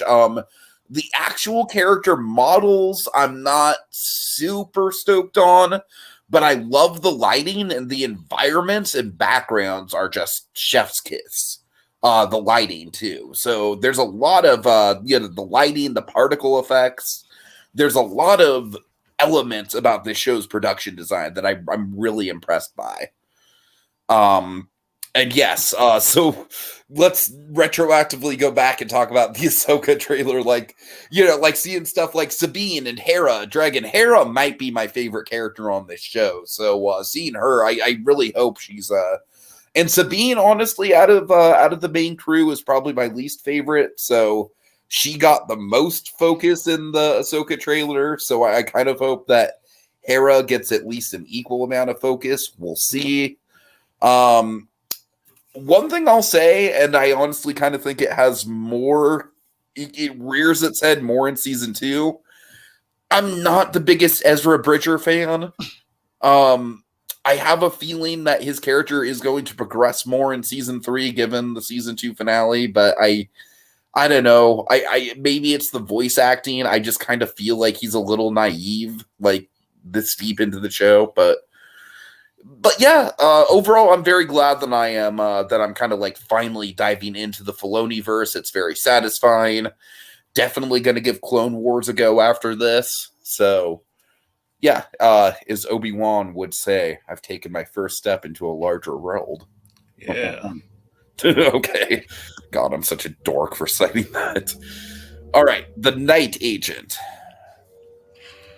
Yeah, the Night Agent. Yeah, this was really good. This is it's a thriller it's kind of a thriller espionage series. I mean, not like spycraft necessarily. It's more like I don't know. It's kind of like I'm trying to think of.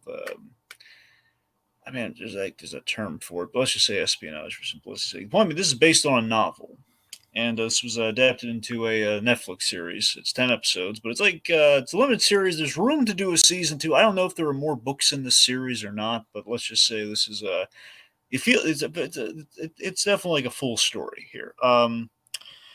It's yeah, it kind of reminded me a lot of a show that I love that was on it ended up in Netflix when they revived it for a third season to give it an ending. But it reminds me a lot of Designated Survivor. It's kind of like Designated Survivor meets Winter Soldier, Captain America Winter Soldier. It's kind of like that. It's like a 3 Days of Condor vibe. Essentially, the idea is, it's grounded. It's good. It's like this FBI agent, this Peter here.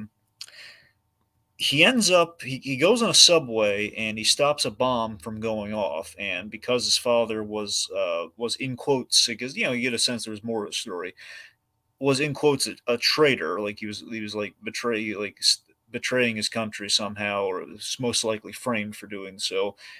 He This heroic action that this young FBI agent did back in the day, he got in trouble for it, but at the very least it was like one of the things where like, hey, he saved a bunch of people, or wait a minute, how do you know how that bomb went there? Did he plant that bomb? Mm-hmm. That sort of thing. So he basically, his way of getting back in the good graces Almost is kind like, of a Richard Jewell. exactly, Okay, precisely. okay. So it's a Richard Jewell situation essentially. Anyway, so the point is that happened to him at the start. That's like the first scene of the whole show.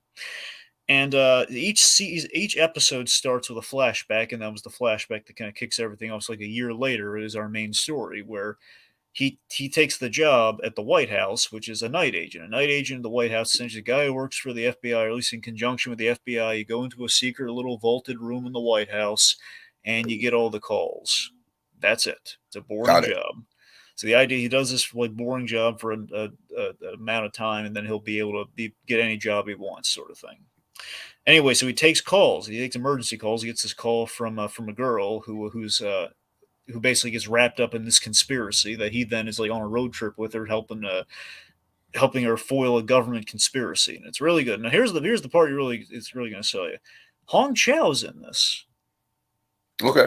Hong Chau plays his boss. She's the chief of staff for the president. She's the one who hooked him up with the job and everything. She does play characters with a lot of authority. She does indeed. Yeah, she's one of her specialties. She's good in this, man. They give her layers too. She's got a lot of good stuff. And then also DB Woodside, who was from Lucifer, which I love that show and I love him.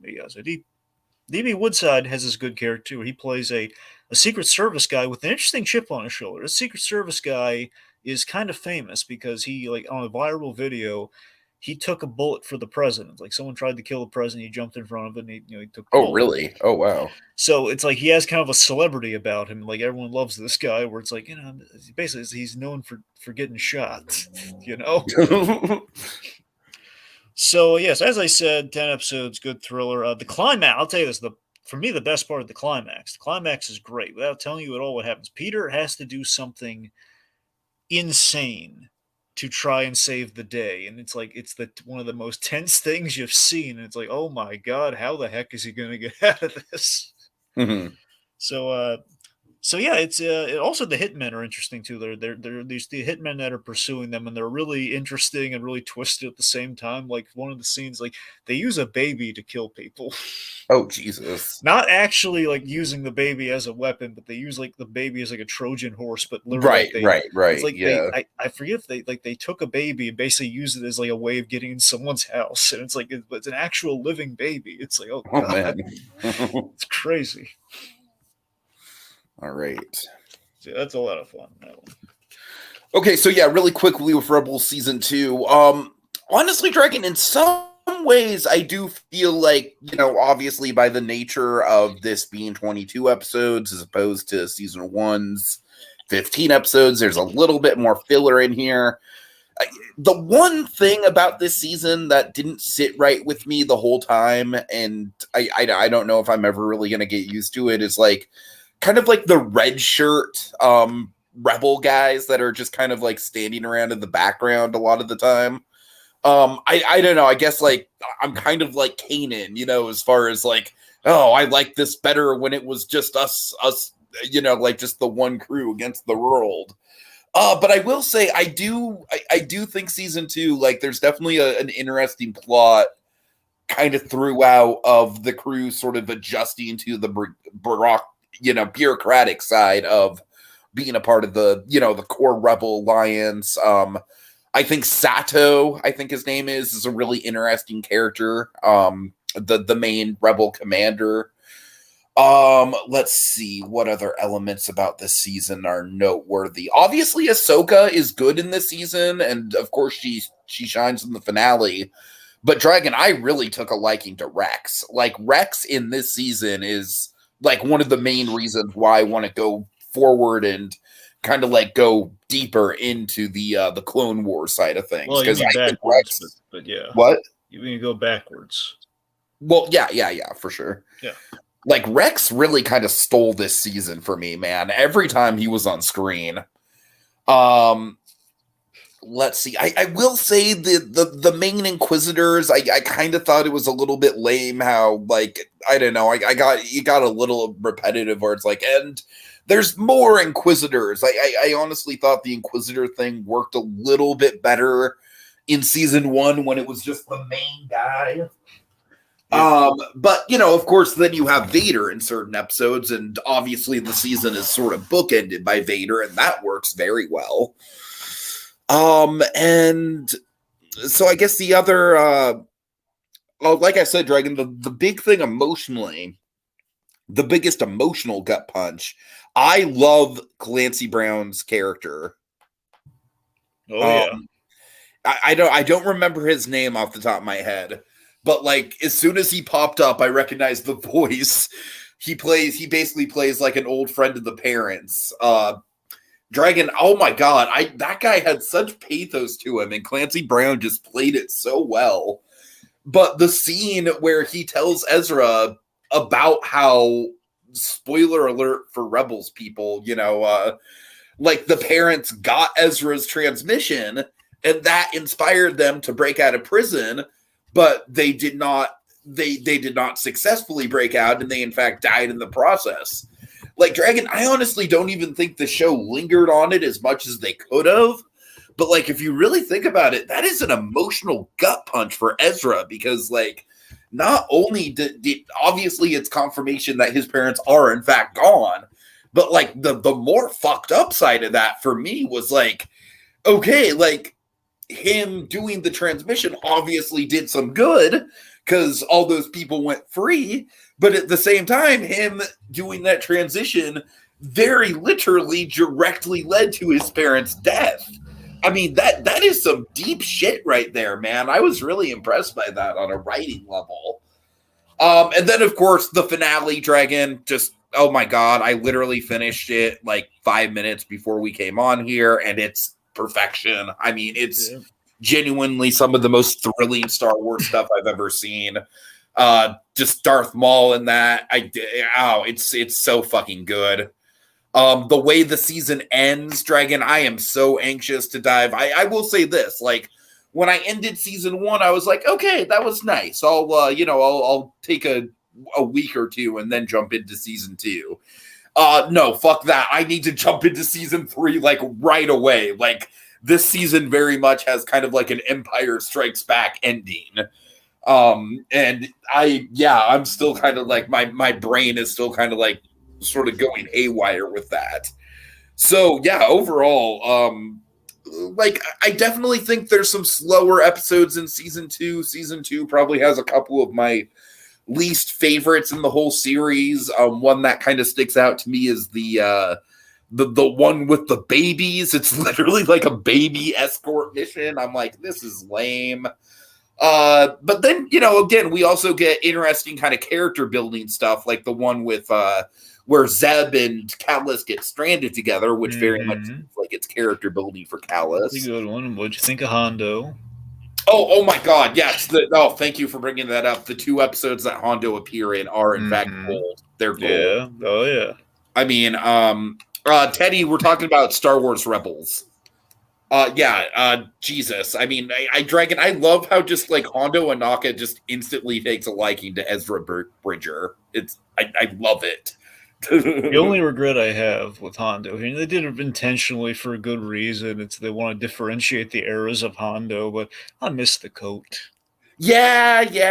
But they have to show that he's like the older Hondo. So, to be fair, he gets the coat back for Smuggler's Run. I know. Well, that's the thing. He gets. I don't know. Yeah. Which is like, technically, I believe that's the furthest in canon that we've ever seen Hondo as far as the timeline. Well, that is true. Yes, you're right about that. I think he'll get the coat back. It'll be like Wolverine from X-Men Origins. He'll get the coat back. All right. So yeah, overall, Dragon, like I said, in spite of there's definitely a few episodes where I'm like, okay, I could have definitely skipped that and missed nothing. Which honestly I didn't feel in season 1, because like I said, season 1, it's only 15 episodes long, and every episode it felt like we were at least building out some sort of character trait or some sort of dynamic. This one, there's a couple episodes where it's like, okay, that felt pretty superfluous. But overall, very strong season, very strong ending, very much looking forward to diving into the 3rd season. I very much intend to have this show wrapped up by the time Ahsoka comes out. All right. Okay. So the offer, Dragon, make me an offer I can't refuse. Yeah. So this was this is on Paramount Plus. I was hyped for this because I love The Godfather. I love the making of The Godfather. I've seen conflicting reports about the making of The Godfather, and this show is about those conflicting reports. This is a limited series. It's essentially the behind the scenes of the making of The Godfather from the accounts of Al Ruddy, the producer of The Godfather. Now, while they're making The Godfather, there's all these rumors that came from Al Ruddy's testimony about what happened on the making of The Godfather, that the mob took issue and umbrage with the film and their depiction of Italian Americans, particularly of the mafia. And basically between that, which already added pressure to a studio that had no confidence in Francis Ford Coppola or this Godfather movie, and this is during the big transition where this is like Godfather came out, I believe, in '72. So this is like, we're transitioning from the safe and happy '60s to like the groundbreaking '70s. Mm-hmm. So again, and The Godfather pretty much led because before this you had Patton, which again you get the guy who I remember. I think Coppola did Patton. I think. I don't think so. No, someone did Patton. I can't remember who did Patton, but anyway, point being, someone did I'll Patton. look it up. Anyway, regardless, it's the fact that you go from the safe '60s to the '70s, and with the exception of Patton, like Godfather was like the first big groundbreaker of the '70s. And Coppola wrote Patton, but he didn't direct it. Do you know who directed it? Franklin J. Schaffner. Okay, but so he wrote Patton. Okay, Yeah. well, he had the hands in Patton. Mm-hmm.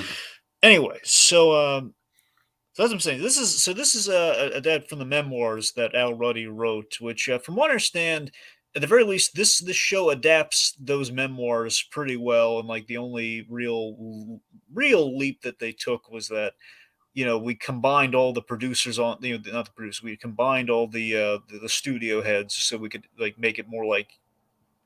Otherwise, it would have been really crowded, and it would have felt like random studio guests walking in like every couple of times. Like it's kind of hard to build like a recurring attachment to like the which guys. is pretty much how it is in real life. It's just Yeah. random studio people walking in and out. That's what I'm saying. So in this case, it's just more of like, okay, so we made it like a familiar face instead of just a bunch of randos just kind of walking in left and right.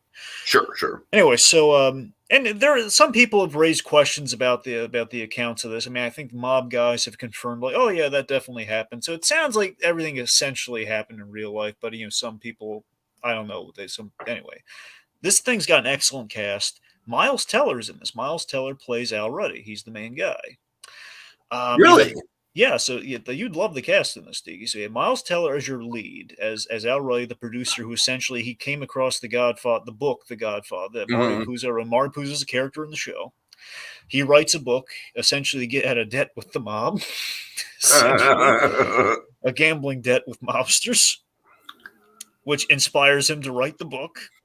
Teller reads the book and loves it, and he basically he was a TV writer, and he broke in the movies. The first big movie being The Godfather, and he basically tries to get things up and running, and he gets Coppola to direct the movie, and they got Dan Fogler as Coppola. And I knew about Fogler. I didn't know about Miles Teller though. Yeah, but you get Teller, and Fogler is flawless, man. Fogler he plays Coppola perfectly. Fogler's always flawless. That's what I'm saying, but I hear this is like the role made for him. He's playing it wonderfully. Giovanni Ribisi is in this. Giovanni Ribisi plays Joe Colombo. He plays the mobster, like one of the five families. Oh, so, God. And it's like they put weight on him and everything. So yeah, he's like, and he's a lot of fun in this too, because the idea is this guy is like the intimidating mob force. But the best part about this whole series to me is that he takes a liking to Al Ruddy's initially. Into the mob hates Al Ruddy's guts initially, but it's like the thing of like it's like that scene from Hitchcock where the studio executives like they won't give him an inch, but if they actually listen to him, they would they'd love him. Or in this case, Ribisi's as Columbo is like, no, we can't support this at all, and all this thing, all the other crime family guys are hoisting like, no, you gotta nip this Godfather picture in the butt and everything, and he has a meeting with Al Ruddy, and Al Ruddy basically says, sir, like, I'll make changes that you want in the movie, and he only wanted one change to the movie, Tiki, because he invited him down there to read the script. He invited him down to the studio to read the script, which is a risky thing, because if they saw Joe Colombo then walking into a studio, anyway, so they sneak him in, and he sits down at the table, and they put the script in. But Joe Colombo's not much of a reader, so he just reads the first page, and he has one note for the entire movie, just one note. You cannot use the word mafia, and you'll notice in The Godfather they Oh do yeah, not use the word mafia yeah. at all in the entire film. Use the word family mostly. And that's the reason why, because that was the caveat for the mob. So yeah, And then years later, we have the Fast and the Furious movies. Yes, we do. So, anyways, it's a story about compromise, vision, and the journey it takes to realize that. The only real criticism I have is the cast. I think the casting's great except for two roles. The guy they cast, Sinatra and Brando, were not well cast. Sinatra has a very memorable scene, but the guy play you would not know it's Sinatra unless people called him Sinatra. Brando is okay, but it's not like flawless casting. It's like, okay, well, he's Brando enough. He's like TV movie Brando. He's not, Yeah. It's like Brando enough, but it's like, it could have been better. But it's not Brando's story though. They know they're not. It's not the Brando story, so it's just like he doesn't have a lot of scenes, so they figure it's like gonna be like 3 scenes in the entire thing. So more like 2 scenes because we do. Anyway, so it's again. They're very dense, very full episodes. I love just Al winning over the mob. That's great. There's like a girlfriend subplot that doesn't really amount to anything, but it's not. It's okay. I love this thing. It was a good watch for me. Fun. One of the fun things too is like Lou Ferrigno's in this, and he plays Luca Brasi. That's funny. Oh God! Then you get to see the origin of the Luca Brasi scene, like the Luca That's Brasi actually scene. really good casting, surprisingly. And he's in a couple scenes, but the big scene being the real life thing. Here's the thing: if anyone ever had the question, like, did the mob have any involvement in the Godfather? There is one indisputable piece of evidence that you do have that proves the mob was involved in the Godfather. Luca Brasi, the actor who played Luca Brasi, was not an actor; he was a mobster. So you get to see that's Lou Ferrigno's character. And you get to see the origin of that scene. They needed a big mob guy, and the studio was making it really tough on them with the budget. So they basically had him read, and he couldn't read. So that's why Luca Brasi is reading his lines literally from the script as he's rehearsing for the Don. That's where they got the idea for that. So yeah, it's a really good watch. Tiki, you'd love this. Yeah, I'd probably enjoy it. Yeah. All right. Okay, we have Richard's victims in the comments. Reading off that name, but Richard, I am not going to read off your Patton Oswalt comment just because I don't. I'm giving you the benefit of the doubt. I don't know if you know that Patton Oswalt's wife died, but yeah, out of respect for that, probably not going to read off your joke. But yeah. Anyways, but you also say you just started watching House MD randomly again, old House MD episodes, ultra formulaic show, but House as a character and Hugh Laurie's performance makes it. I would agree to that. For sure. Okay. All right, so Dragon, we finished Batman Beyond Season 1 on the animated Batcave, now known as Batcave Beyond. There you go, branding. And I mean, we're already a few episodes into Season 2, and Season 2 is already like off to a really good start. But Season 1 was really, really strong as well. Some of the things that really stood out to me about Season 1 was it had a few kind of like message episodes that I think hit with me more than it did for the general fan base based on what you kind of described was the culture at the time. And then also just Blake's storyline was genuinely really compelling, and it was interesting to have like you kind of noted, it was like the one season of the DC stuff that actually had a relatively consistent through line to it, and a genuine season finale and everything. Pre Justice League, yeah. So yeah, really enjoyed it. I can tell though. I can already tell with the Season 2 episodes we have watched that Season 2 is just going to up the ante. Oh yeah. All right. Okay, American Manhunt, Dragon. The Boston Marathon bombing. Yeah, so they did this for, I believe, the 10-year anniversary of the bombing. Pretty much to the day, too, which is eerie. It's this 3-episode docuseries about the bombing, essentially the bombing, the search, and the capture of the 2 bombers. And it's nice. It's a nice straightforward. It's nice and straightforward from the perspective of the investigators. It's I knew about. I think like we all did. We knew about the bombing. I don't think all of us, at the very least, I didn't. I never looked into the aftermath and the capture and everything. That wasn't really. I heard about the bombing. I didn't really stick around for the whole everything else. It's so the story is very interesting about what happens, and basically they took this big gamble about alerting the public, and that's kind of like it's a big moment in the little docu series, which is oh my god, I saw that one Jake Gyllenhaal movie about the guy who lost his legs in the bombing, and that's about all I knew about the aftermath. About all I followed from it. I forget if I think it's Patriot Day or if it's Patriot Day or Patriot Games. Then I think Patriot Day is what you're thinking of. Yeah, Patriot Day is the one with Mark Wahlberg. That's what I'm trying to think of. I think that's about the bombing. I never saw that, but yeah, you're right. Neither did I. But but here's the thing. I think after the capture in the 3rd episode, we start to lose momentum, but we don't have much further to go after we do catch the guys. But yeah, that's why these docu series should be documentaries instead most of the time, like 9 out of 10 times. Not necessarily. No, Tiki, I'm saying it's like we capture them in like the first 20 minutes of the last episode, and then it's like after that point, it's like okay, and we're just doing a lot of wrap up here. Yes, it's not necessarily like an extra episode we don't need. It's just more of like, well, okay, maybe you are right. Maybe at the very least we could have done it in 2 episodes, 2 long episodes. But if you do it in 2 long episodes, that's guess what? The length of the movie. Fair point. Anyway, so I mean, I like the race against the race. It's a race against the clock story, along with kind of like that leads to the swirl of crazy events, like within like I guess a 48 to 72 hour kind of window of a story.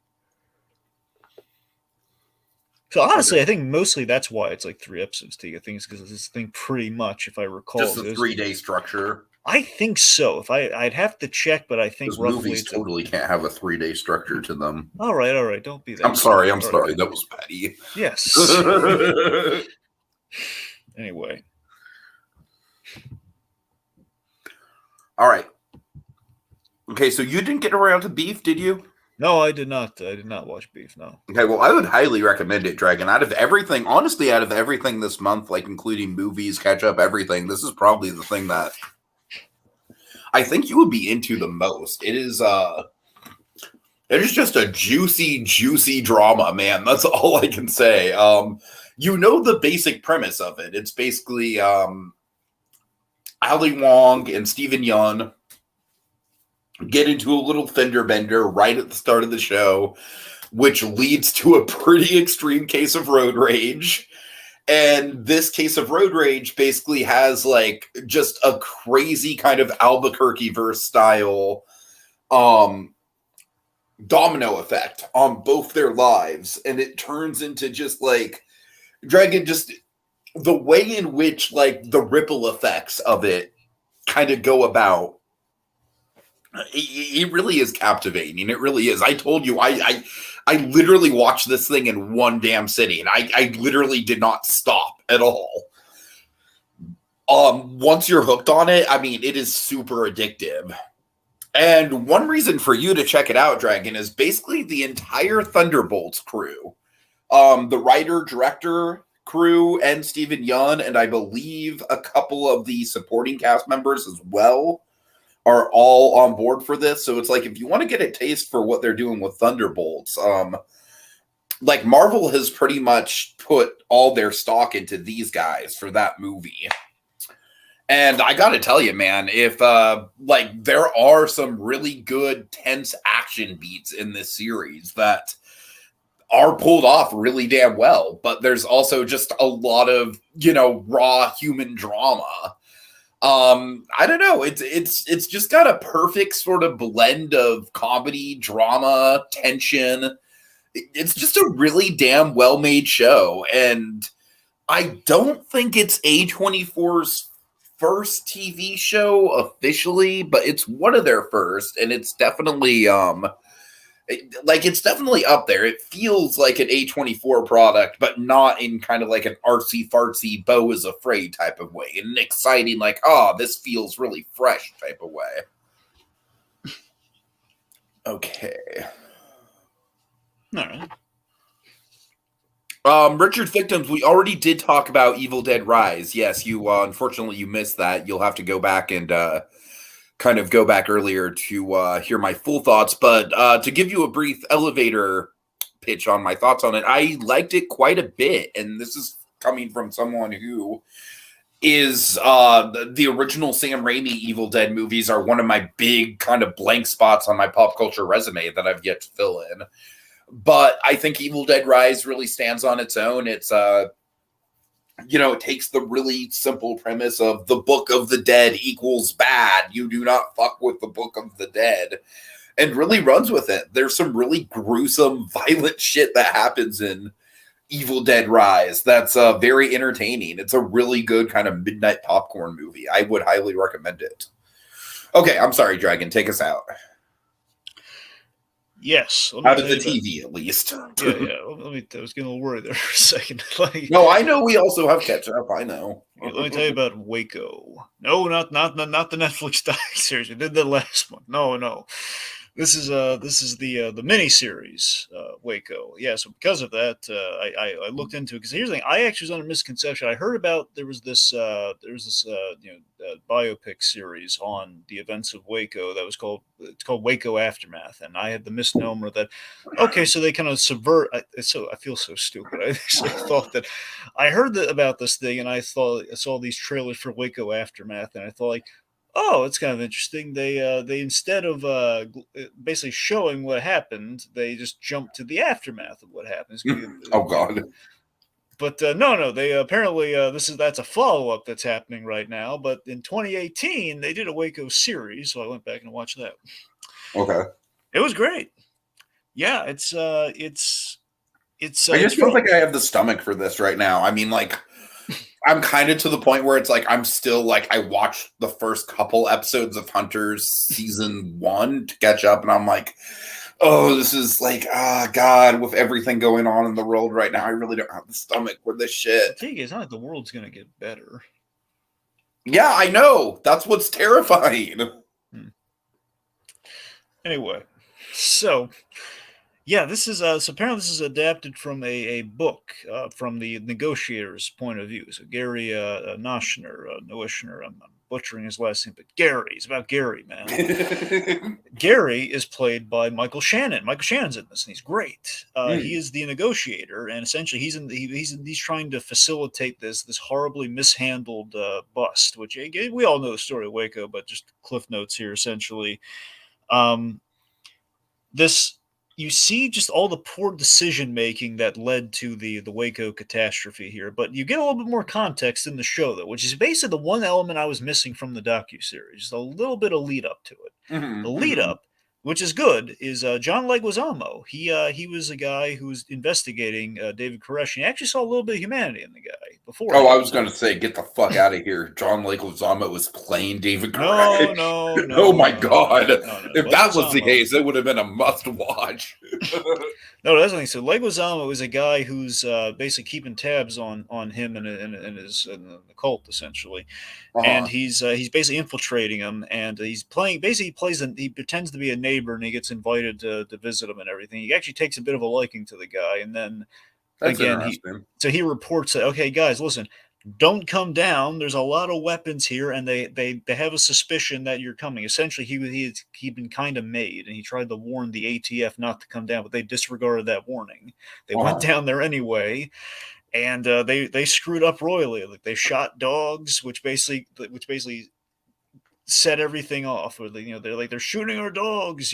Like, return fire. So yeah, it was, and again, it's always supposed to be like an arrest warrant. Essentially, hey, we're taking you, David Koresh, and then obviously everything. Right. So Taylor, the guy they had, here's who they had playing David Koresh, and he's perfectly cast. He did a really good job. Taylor Kitsch. Really, Taylor Kitsch, and he's perfect. He does a perfect job playing this guy, man. Now there's a name I have not heard in a long time. Exactly. No, but seriously, he is. I too have not seen him since X-Men Origins Wolverine. Right, yeah. Yeah, it was the first time I've seen him. I was like, man, that is Interesting. remarkable casting. You did a really good job. Also, a recurring guy. I think the last thing I saw him in was fucking John Connor. Now, here's a guy we see from time to time. The last thing we recently saw him in was probably something like the Joker movie. But the thing you and I lovingly remember him from is Agent Carter. He is Shea Wiggum. He Dooley from Dooley's Boys. Dooley from Dooley's Boys, Dragon. Yes, well, you know what I mean. Yes, I know what you mean. Chief Dooley from Agent Carter. Okay. Just trying to shorthand for my friend here. It's making me look bad. But yeah, so Shea Wiggum, he plays the guy who is leading the SWAT team for the FBI here. And so again, the point is they botch the arrest, that leads to all the gunfire, leads to the hostage situation, which basically these hostages are just afraid of getting shot. They're not hostages. No one's being held hostage here. They're under their cult. They're cultists. They're kind of brainwashed. They're kind of held hostage in a metaphorical sense. Right. And Koresh is nuts. Like he's basically like instead of just trying to work towards a solution with Michael Shannon's character, he's just like he's basically trying to hold a sermon with him. And it's the FBI has an ego and they're not listening to the reason. Koresh is crazy. It's a recipe for disaster. And I'll tell you, man, like they kind of label the episode titles after days, like day 21 or day this and day that. It's 6 episodes. Episode 6, day 51. That's the one you're going to need to work up your stomach for, my friend. There is an impending dread that is so palpable it will drive you nuts. And it's brutal what happens in the Tiki. They show it, man, and it's a horror show. I bet. But yeah, also I will say this: I have one nitpick with the show. We waste the Culkin. So not Kieran Culkin and not Macaulay, but Rory Culkin, I believe, the long-haired Culkin. Well, I guess now they all have long. Well, the point being, one of the long-haired Culkins. He's just kind of jammed in there, only for the reason that we need him for the money shot at the end. That's the only reason he's jammed in there. It's like we need a Culkin. We need him to sell the money shots. Just to put him in there and just have him get weepy a little bit, and there he is. Right. So, but yeah, it's great. And I'm in the middle of season 2, which is interesting. Not quite as gripping as season 1, but yeah, so far, it's an aftermath show. What can you expect? But Giovanni Ribisi is also in that. Nice. Okay, catch up. All right. The doom that came to Gotham. Yeah, I don't know, man. I honestly don't really find this to be all that memorable for me personally. Is that it? I don't know. It just didn't stick with me. Okay. Oh, I'm sorry, Dragon. I didn't realize that. I'm sorry. Like because you have already talked about this movie. I've already talked about the Doom. Okay, I'm sorry. I was kind of hoping that you would. Okay, I will explain a little bit more. My bad. I'm just glad you were willing just to let it die right there, though. But go on, post a little more. I mean, I felt dig a little deeper this time, but go on. All right, yeah, I don't know, man. For me, I thought it was a good idea that just wasn't executed all that well. There were certainly some interesting parts of it, but ultimately, Dragon, you know what's funny is that I feel like the latest episode of Batman Beyond that we kind of did, like it pulled off that sort of like existential cosmic horror sort of side of things. And I know that episode's not necessarily cosmic horror, but it's very kind of like, it's very much a head trip as far as the horror goes. And I don't know, with this, it's just like, I feel like it's Lovecraftian only in the sense of like the creature design, but not necessarily in the existential dread. There are some good beats in it. The ending is really good, as we addressed in the podcast we did for Hit. I don't know. Overall, it's not really something that's going to stick with me, as I'm already kind of like struggling to talk about it. All right. Okay, but Weathering with You, on the other hand, I can talk about that movie. A lot better than Suzume, because frankly, Suzume I think has a lot of Japanese culture and mythology stuff that goes over my head. Weathering with You is a lot more straightforward. This is another, again, it's directed by Makoto Shinkai. And essentially the premise of this movie, Dragon, is that it's set in Tokyo, and Tokyo is experiencing a fictitious, like, never-ending rainstorm. Like, it's been raining very, very hard for months on end. And the lead character discovers this girl who is basically the giving tree, but for sunshine.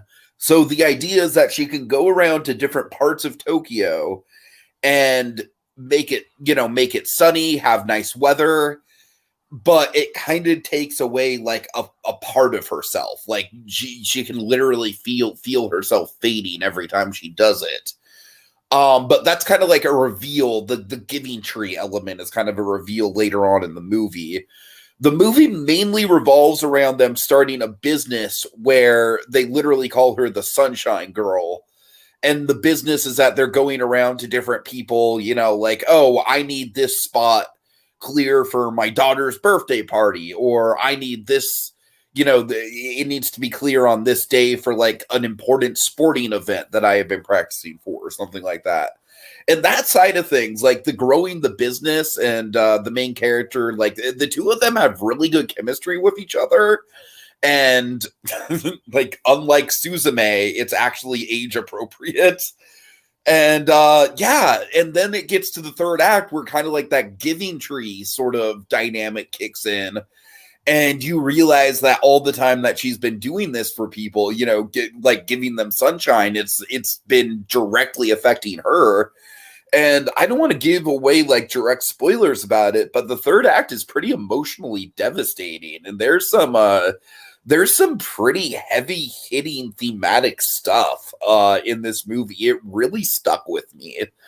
I would say out of the 3 movies from this guy that I watched this month, this is definitely the one that stuck with me the most. I think the setting with Tokyo is stunning. The rain animation, Dragon, this movie might, honest to God, have the best rain animation that I've ever seen. Certainly in 2D. Maybe, it's like it's hard to beat stuff like the Toy Story 4 opening scene and stuff like that, as far as like just from a sheer technical level.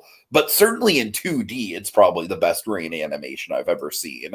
And just the fact that not only is it just killer rain animation, but the rain is like pivotal to the story and to everything thematic going on with this movie. I thought this movie was very, very rich. I thought it was Ghibli-esque, and I would highly recommend it. It is on HBO Max.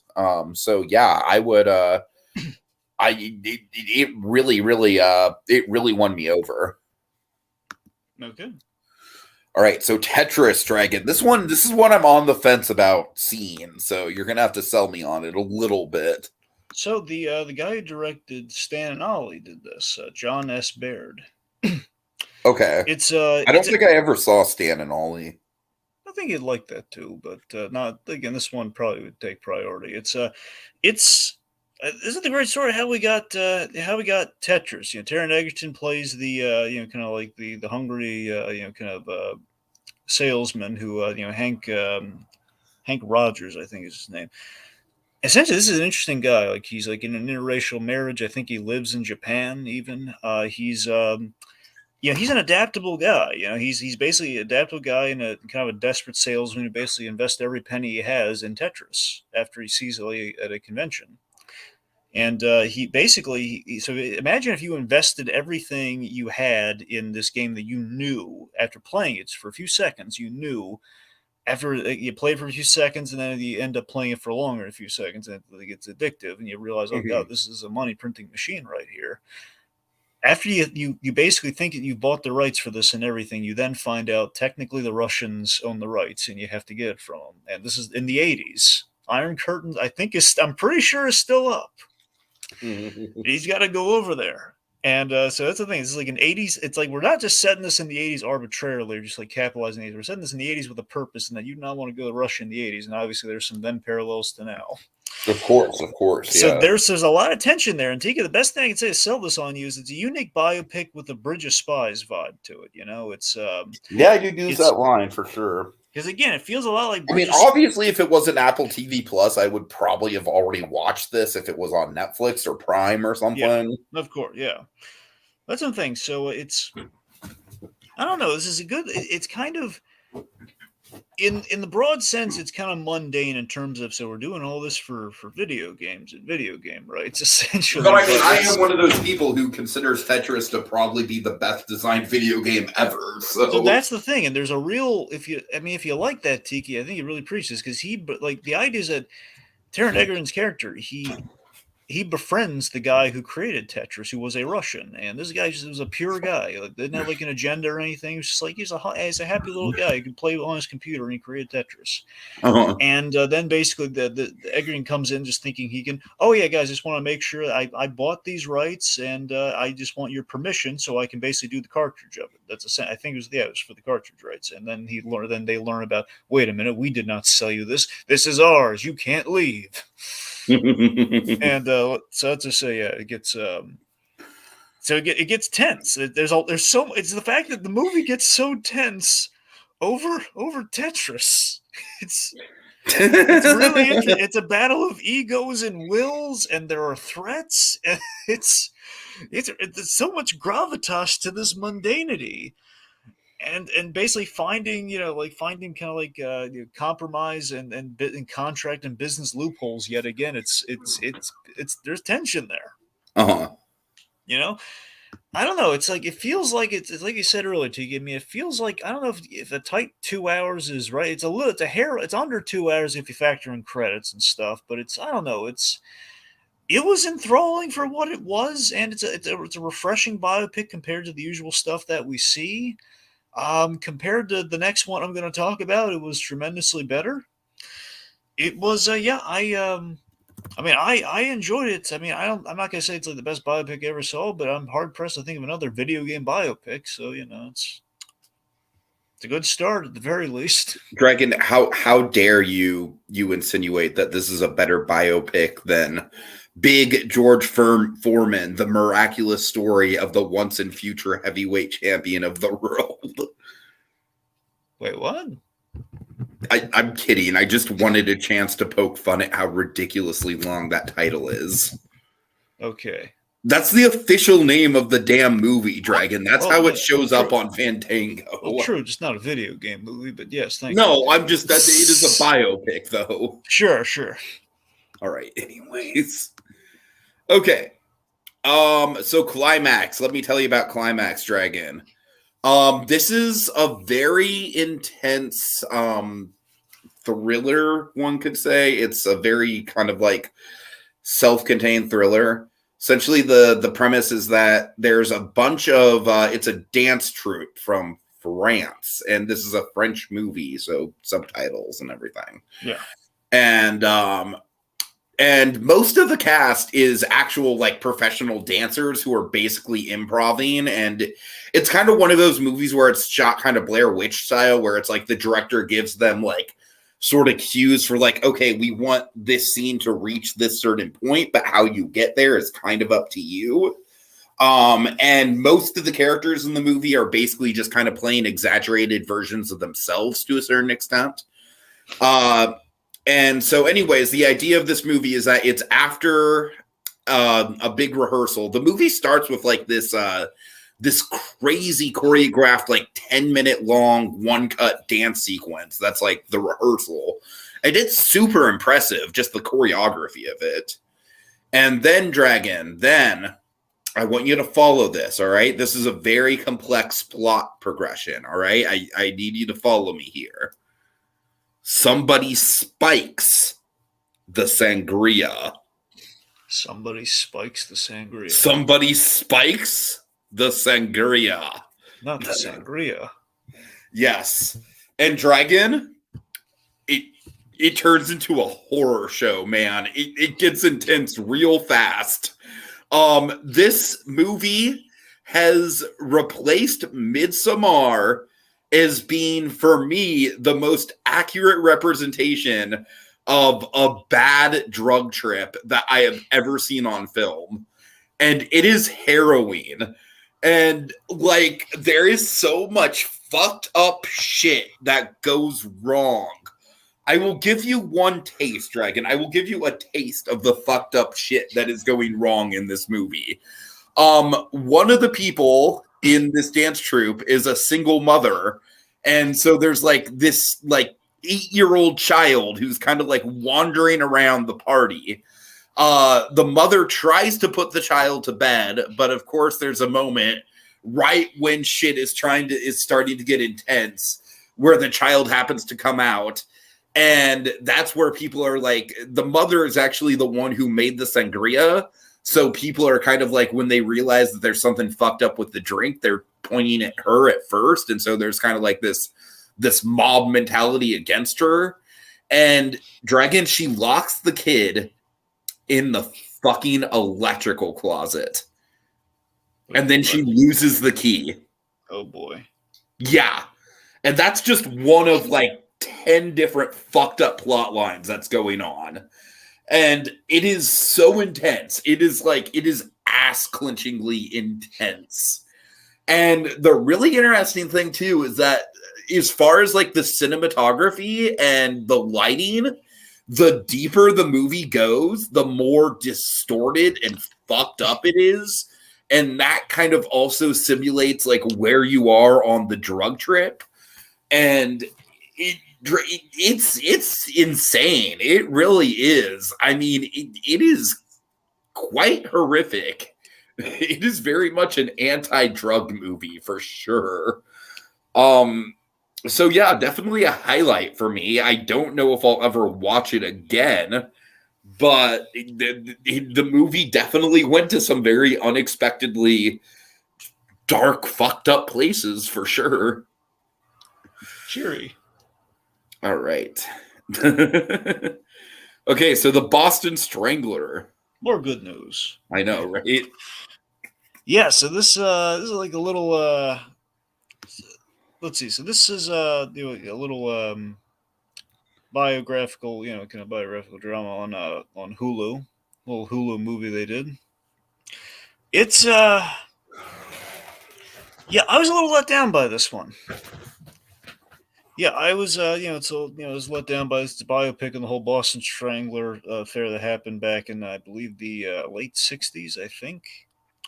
I heard about, I've heard pretty much all the serial killers and stuff, and this is like, so I've heard about the Boston Strangler, but I never really, looked into it a lot. It was kind of like never really the go-to, but so I heard about it, and I just never.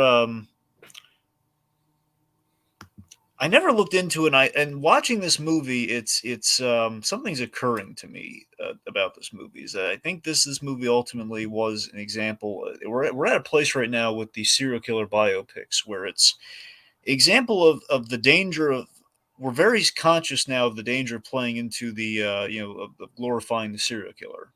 Right. And it's also it's a twofold thing. One, it's about we're very aware after the Dahmer series, we're now very aware of glorifying serial killers. And on the flip side, there's this danger of like we've done so many of these now, we've kind of played out all the interesting ways you can tell these serial killer stories. So right now, it's usually one of two ways: you play it from the killer's perspective, or you play it from the media's perspective, or the investigator's perspective.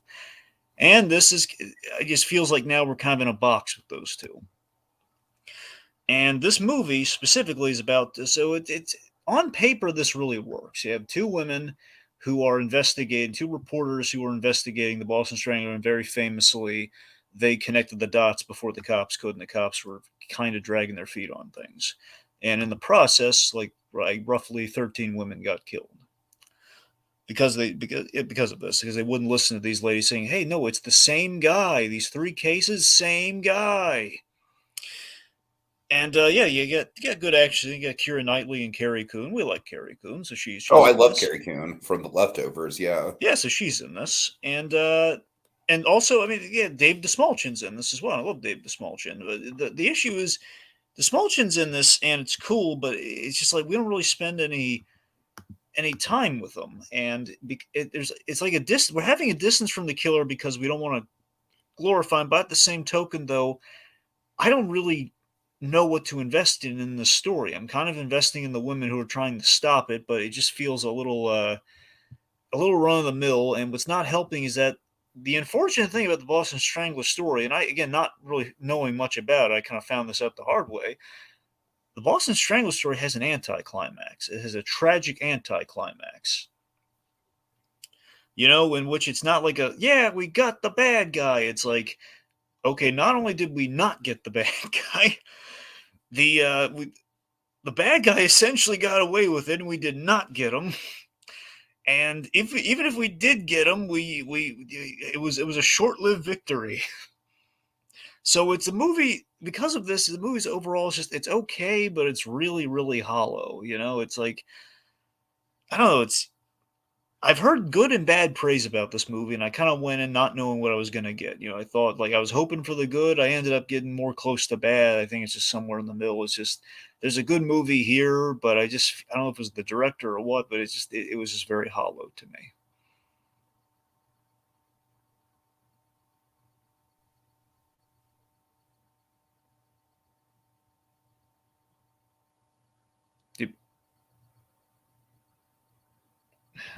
All right. So, let's see. Comments. We have. Yes. Oh, I just now realized we forgot a trailer. Yeah, Richard's Victims brings up the Wish trailer. Sorry, Richard. Yeah, we neglected to bring that. It was very recent news, and we kind of got distracted by the extra death, so we kind of forgot to put that on there. Yeah. We'll talk about that some other time. Let's see. He's not saying it's an anticipated movie for me. Just something about it makes me think it's going to be one of those movies. Interesting. Right, can you hear me, Dragon? Well, now I can hear you. Yes. Yeah, that was weird. I don't know what the hell happened. Yeah, Wish looks okay. One thing I can say about it is that, judging by the trailer, it looks like they actually have a villain that's going to be clearly a villain. So, I mean, that's exciting unto itself. I'm not exactly sold on the animation style just yet. I'm going to be perfectly honest. And also, the title is just painfully generic for a Disney movie. All right, so Dragon, I'm sorry. I heard most of what you were saying about Boston Strangler, but overall, it sounds like you weren't too impressed. No, I was not. I was let down by it. So, all right. Okay. If Beale Street could talk, Dragon, I'm trying to think if I did ever. Because you mentioned that you could have sworn that I talked about this movie before, and that's... I mean, you told me about the premise of this thing, so it sounds like you were familiar, but I guess it could have been a trailer or something. So what I'm thinking is it was either a trailer, or I'm thinking maybe you got it confused with a documentary that has a very similar premise to this. I'm forgetting what the name of that documentary was, and now that's bothering me, but I digress. Anyways. So yeah, this was the follow-up from Barry Jenkins to Moonlight. And I don't know, Barry Jenkins is a very interesting director for me, where it's like, it's pretty clear that his films have a lot of emotional gravitas and craft and care to them. But they always, like, I don't necessarily, and this is probably going to be a hot take, but for me, I kind of feel like they are very personal stories meant to be related to by people in the audience who are going through similar things. And so, like, for example, because I am not Black and I am not gay, I did not, like with Moonlight, I can see as a harrowing movie in some regards. there's certainly interesting sequences there, but like I feel like the people that were really emotionally affected by it were, I feel like between that movie and then Frank Ocean being what Frank Ocean was back when Frank Ocean was super popular, it was kind of like a 1-2 punch of like, LGBT acceptance within the Black community, which is super cool. And that's something that's like, it's a shift that I have seen over the 2010s, but it's not something that I am directly involved in at all. But anyways, I am not Black. I am not gay. My new podcast. Yeah, I know. Well, Richard, Dragon, what do we always say in regards to the race thing? We may not be, we don't say this first part. We may not be Black. We may not be gay, but we are. We're whiter. We're whiter than David Hyde Pierce skiing. That is what we say. Yeah. Well, that's our analogy. We're the 2 whitest white men you'll ever come across. We're whiter than David Hyde Pierce skiing in a blizzard. So this is a big roundabout way of saying I think Barry Jenkins makes very interesting films for people who are like going through the stuff that his subject matter is about. But I don't necessarily think they are the most accessible for people who are outside of that demographic. And I feel like that kind of applies to this movie as well. The core concept of this movie is that it's a husband and wife. The wife is about to have a kid. And the husband is falsely accused of sexually abusing a random woman on the street. And it is like just a very obvious kind of like setup, and essentially the whole movie is kind of like just the fucked up, like how corrupt and frustrating and bureaucratic the legal system is. There's some real moments of humanity in this movie for sure. I really liked the family dynamics. I felt like the family in this movie felt very lived in. And I will say that this movie does have a very dynamite cast, and it's one of those movies where it's like a lot of the people in this cast kind of went on to do like even bigger things, like Brian Tyree Henry, for example. This was one of his sort of earlier movies. Diego Luna pops up in this movie. Let's see, who else? Regina King, of course, she's big. Pedro Pascal as well, believe it or not. Both of our Star Wars guys pop up. So it's like, it's a really interesting kind of like, eclectic cast. I will say, for being a really straightforward movie, the movie does that thing where it's kind of like jumping around in time. Like it kind of jumps around from before he got arrested to when he's in prison, and then, before she got pregnant, and then dealing with the pregnancy. And I just felt like the jumping around in time was unnecessary. I honestly, I don't know. I kind of feel like Barry Jenkins was like, oh, it worked really well in Moonlight. And I'm like, yeah, but in Moonlight, you were literally like telling 3 different perspectives, 3 different points in this person's life. Whereas this is all about one kind of, it's a decent span of time, probably about 5-10 years. But, it's like Moonlight was pretty much a full lifetime. So I don't know. I just don't think the time jumping around worked as good here. So I don't know. Overall, I'm glad I saw it. Honestly, the only reason I did see it was because the Blank Check guys were on a podcast. This wasn't an episode of Blank Check, but they were on a podcast that was talking about this movie. I think the podcast was called This Had Oscar Buzz. And it's essentially about like movies that, come out and it's like initially they have Oscar buzz, but then they kind of fade out.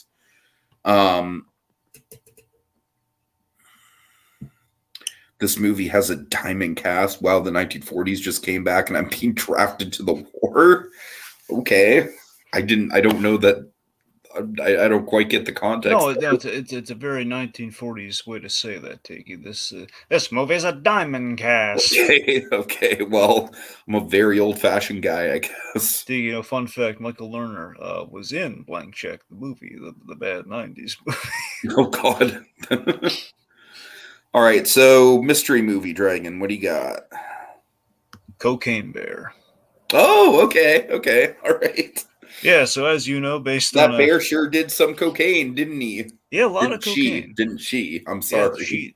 how dare you gender I stereotype? know. Well, you know, the real life bear was male. Yeah, I know, which is a weird layer to add. They wanted cubs, so I don't know. Anyway, so this obviously based on a true story. Mostly the inciting incident that precedes the story, and basically, honestly, like Act One of the story essentially is real life. Everything else is, from what I understand, movie. It's a guess, though. I don't know the ins and outs. I haven't finished the little bonus feature they put on Peacock yet, but look into it anyway.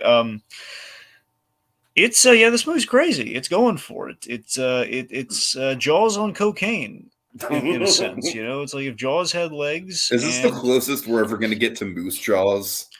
Until Kevin Smith makes Moose Jaws, yes. But even then, I don't know if Moose Jaws would do full on cocaine. But so yeah, I one of my favorite details of this movie. I love the Matthew Rhys, and I was so excited to see him. And it made all the sense in the world when I realized, oh yeah, Kerry Russell's in this. Matthew Rhys plays Thornton, the guy who was delivering the cocaine. So he and Kerry Russell, they did The Americans together, so she probably called in a favor for Matthew Rhys, and that's how they got him in the movie. Anyway, I love Matthew Rhys. That's why I was like, oh man, I was so delayed to see him, then we killed him off instantly. It's like, wasn't mad about it though, because I get the joke, and then once you realize Kerry, anyway. So so it's I like the small town setting.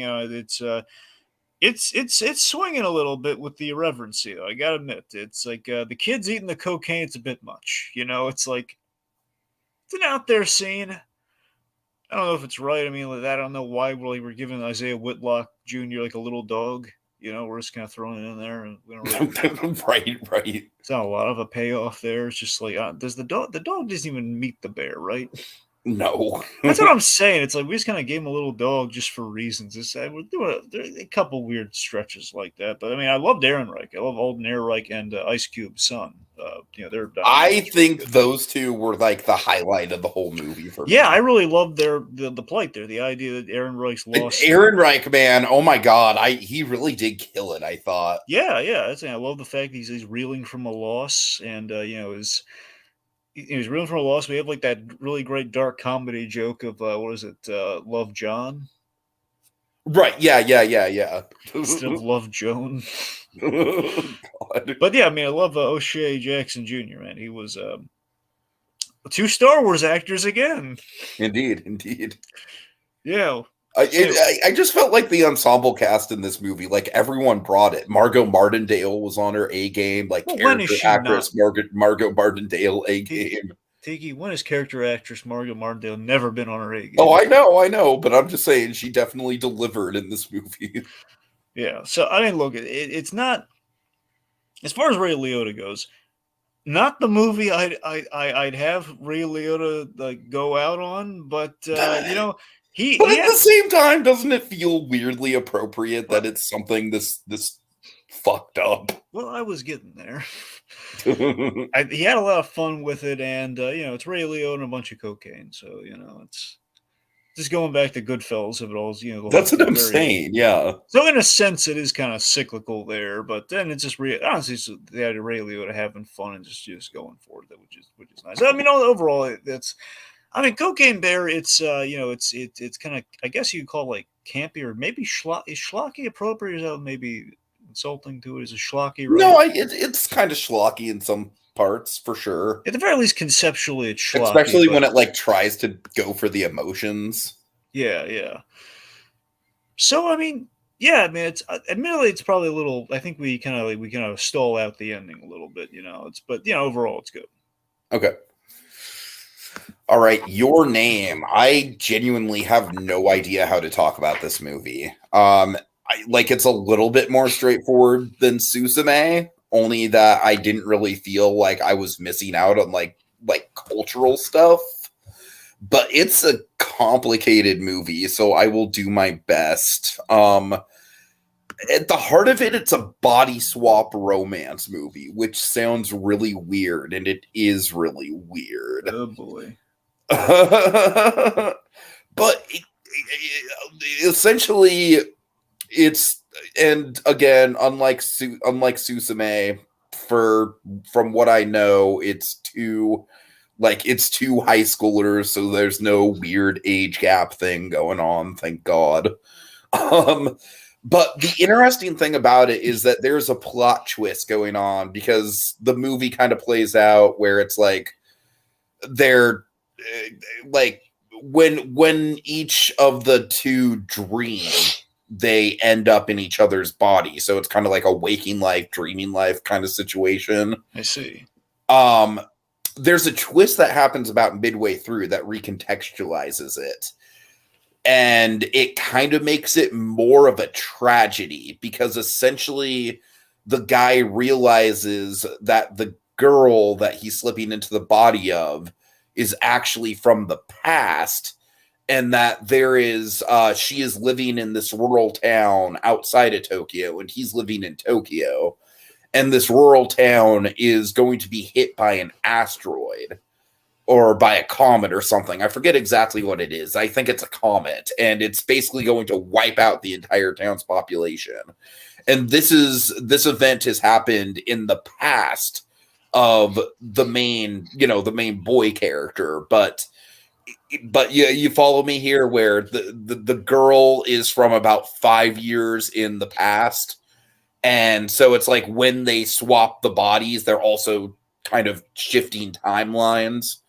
So the movie is essentially about the boy kind of trying to evacuate the town in time for before the comet hits. So as you can kind of tell, there's a lot of moving parts, a lot of it's not that simple of a premise. But I gotta tell you, man, for something that is pretty complicated, I was really charmed by it. I don't think it's nearly as good as Weathering with You. I think Weathering with You, out of the 3 movies from this director I saw this month, that was definitely the one that stuck with me. But there are some really memorable sequences, and the sequence towards the middle of the movie where you kind of realize what's going on, and you realize that the two of them are in different timelines, and that the girl may or may not be doomed. It is powerful stuff. Like, it does hit. So yeah, and honestly, it's weird because I feel like most people prefer this to Weathering with You, but I don't know. I just thought Weathering with You was just like a lot more. I just appreciate the simplicity of that movie, whereas this is, like I said, plot wise, it's a lot of moving parts. There's a lot that kind of gets shifted around. But I do think ultimately it is a very rewarding movie with a really, really uplifting story to it, with some pretty shocking twists and turns. So, recommended. But again, Weathering with You is strong recommend. So, all right, finally, last one on your list, Dragon, The Verdict. Yeah, have you ever seen this? It sounds familiar. Well, I know why it sounds familiar, but I'm wondering if you've seen the full movie. Let me look it up. I'm not sure. Okay, so The Verdict. I don't think I have. Okay, so the Verdict is by Sidney Lumet, and it's this is one of Paul Newman's best films. This is the one like he probably should have won the Oscar for. Honestly, is the idea with Paul Newman is he eventually won for The Color Money, which is another good movie, but this is like one of those cases with the Oscars, like they should have gave it to him one year, but I think Gandhi won this year. So, Ben Kingsley. Jesus. Well, I forget if the movie won, but Ben Kingsley. But Dragon, you can watch all of Gandhi on a VHS tape. Okay. That's an old Roger Ebert pool. My point is, I think for Best Actor, he lost out to Ben Kingsley for Gandhi. But this thing is like, stiff competition, but still, I mean, Newman is really good in this. Yes, so it's an understated performance. It's the reason I watched this finally is I've always heard this thing. I've always heard it was like the one that that should have gotten Newman the Oscar and everything. But I mean, rewatching Better Call Saul is kind of reminding me that we referenced The Verdict in Better Call Saul a couple times. Mainly 2 times, and the Kim Wexler is told by Judge Munsinger about, basically says that is the plot to the verdict. Where she mentions that, like after he basically gives her like the case of a lifetime, and she instantly, being the cinephile that she is, she knows it's the verdict. And the reason for that, Tiki, I believe, is that when they were making Better Call Saul and conceptualizing it as drama versus the half-hour comedy, they briefly considered. They basically said, let's kind of work in kind of layers of the verdict. There's a lot of the verdict influence in Better Call Saul.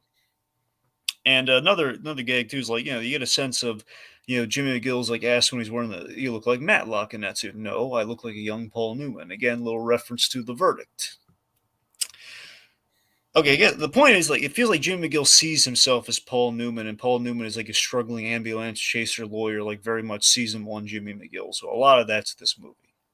Sure. James Mason as his competition, and long story short, again, it's pretty much what Kim Wexler was given in Better Call Saul. It's the idea that you have this low rent, struggling attorney given a case, a malpractice case, in which a woman is about to deliver a baby. She goes to like a Catholic hospital, like a Catholic hospital of some kind, or like point being is they church hospital of some kind.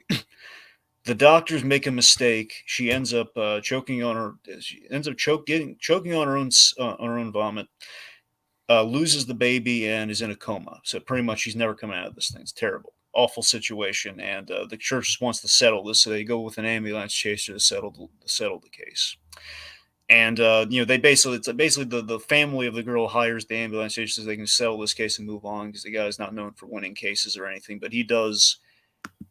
The guy just wants one win in life, and he's determined to win this case, and he just sees an opportunity for it. It's not even like a well-explored reason as to why he takes it. He just kind of like, he just wants one win ever in his career, and he sees an opportunity here, which everyone's telling him, no, just take the case. And he doesn't know why he takes the case. He just does it. And as the thing goes on, primarily it's motivated by just that determination to win, but he kind of gets emotionally involved in the case. Like, he sees the ethical compromise of what's going on here and why it's not right and why it should get invested.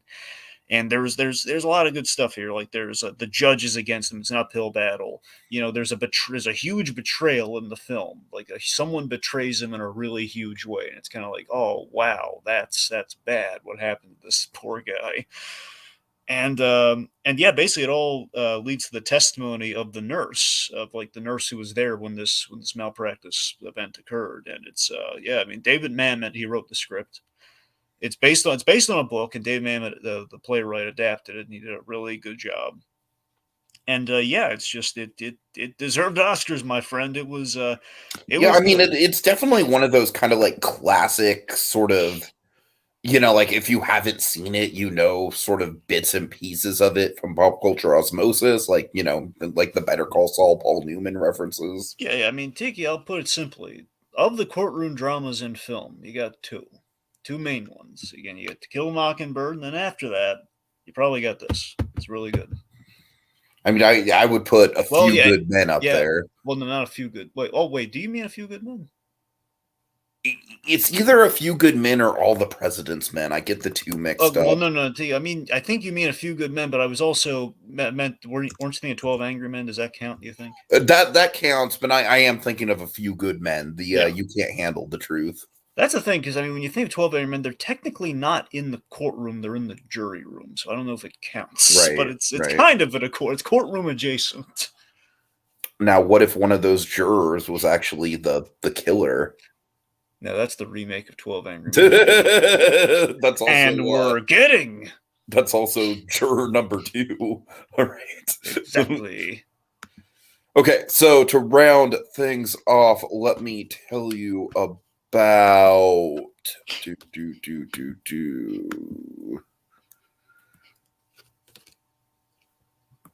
Why did I close the document? Dragon, what's the last one on my list? I'm so sorry. The Cook, the Thief, his wife, and her Right. Okay. How could you forget one of those many titles? I know, right? The Cook, the Thief, the Wife, and her lover. I'm sorry, the cook, the thief, his wife, and her lover. So this is one of the main inspirations from Ari Aster about his filmmaking and kind of like making the mundane horrific. And yeah, like I can fucking see it. I really can.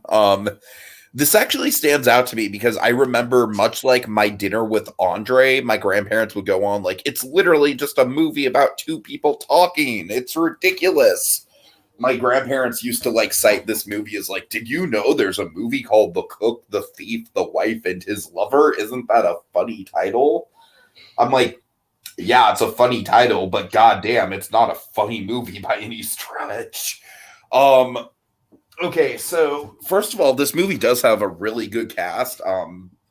Michael Gambon, he plays the thief, and the thief is basically just like a mob boss, essentially, who has overtaken this super fancy restaurant. He's basically just claimed it for himself, like he owns the place. He's basically bought it out. He comes to this restaurant every night, essentially. And Dragon, he is like the biggest piece of shit. Like the biggest, most loud-mouthed fucking... Like, he is a piece of work. And it's so crazy to see Michael Gambon giving this performance, because the only thing I've ever seen Michael Gambon do is Dumbledore. So this is such a 180 from Dumbledore.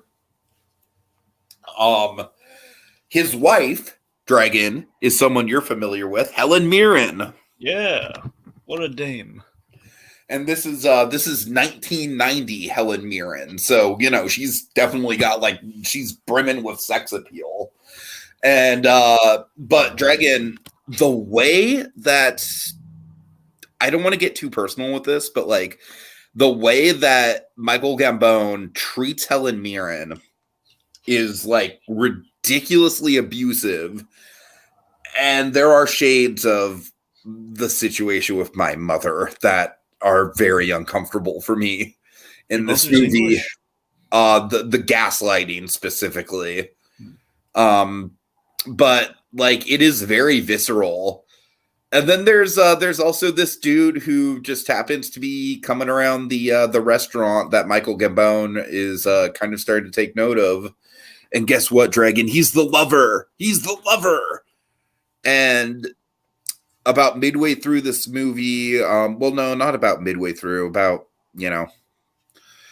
point being the movie's about the tension there, where it's like Michael Gambon very much suspects that these two are having an affair. And unlike most movies, it's like in this situation, given the fact that Michael Gambon is like a piece of shit, abusive monster, it's like you are absolutely rooting for the affair. Like there is no question morally in your mind. The affair is the thing that should be happening. Like it is this guy is the one person who's actually looking out for this poor woman. And let's just say, Dragon, some bad stuff happens to the lover. And then in retaliation, Helen Mirren makes some really bad stuff happen to Michael Gambon. And all I can say is that the ending to this movie is so viciously, darkly ironic and bitter and cynical that it like makes the endings to the Knives Out movies look like child's play. It's like that. It's going for that kind of like biting sort of like punchline, but man, it is like way more cutting and dark and sinister than anything Rian Johnson could ever come up with. It took me on a ride, man. It's not my favorite movie of the month, but it definitely took me on a ride. I mean, it's like I can very clearly see the Ari Aster domestic horror influences in it for sure. All right. Okay, best and worst, Dragon. What do you got, really quick? All right, best. I mean, look, folks. As much as I'd like to say the Super Mario Brothers movie, I mean, it's the frickin' verdict. Okay, the verdict's the best. Worst, I'm gonna say the disappointment that was Boston Strangler. Yeah. Okay, best, I'm going to go Weathering with You. I think you can kind of tell that movie actually did leave a really good impression with me. I think it's going to emotionally stick with me. Worst, I hate to say it. I really do hate to say it. I really do, because like I said, there are sections of the movie, like Nathan Lane is fantastic, but ultimately I have to go with Beau is Afraid. It was like, it just really fell apart by the end. It was just thoroughly unpleasant to watch by the end. All right. And Dragon, really quick, of course we have Guardians coming up next week, but holy hell, man, it's going to be another dead month after that for us. Like, we've got book club, the next chapter. Yeah. We've got Fast X, which you and I do not care about at all. We've got the Little Mermaid remake, which is probably, like, unironically the thing I'm most looking forward to outside of Guardians, which is really sad and really tells you everything you need to know about the state of movies this next month. So, indeed. All right, well, Dragon, I think that's about it, right? Yeah, that's it. Okay. All right. Well, I guess just to shout out Richard's victims, as well as very brief cameos from Keeper Colby, Theme Park Priest, and Teddy. All right, folks, we've waxed on long enough. It's time to put the pen down. Until next time, when we return for another fitting chapter in our Movie Memoirs.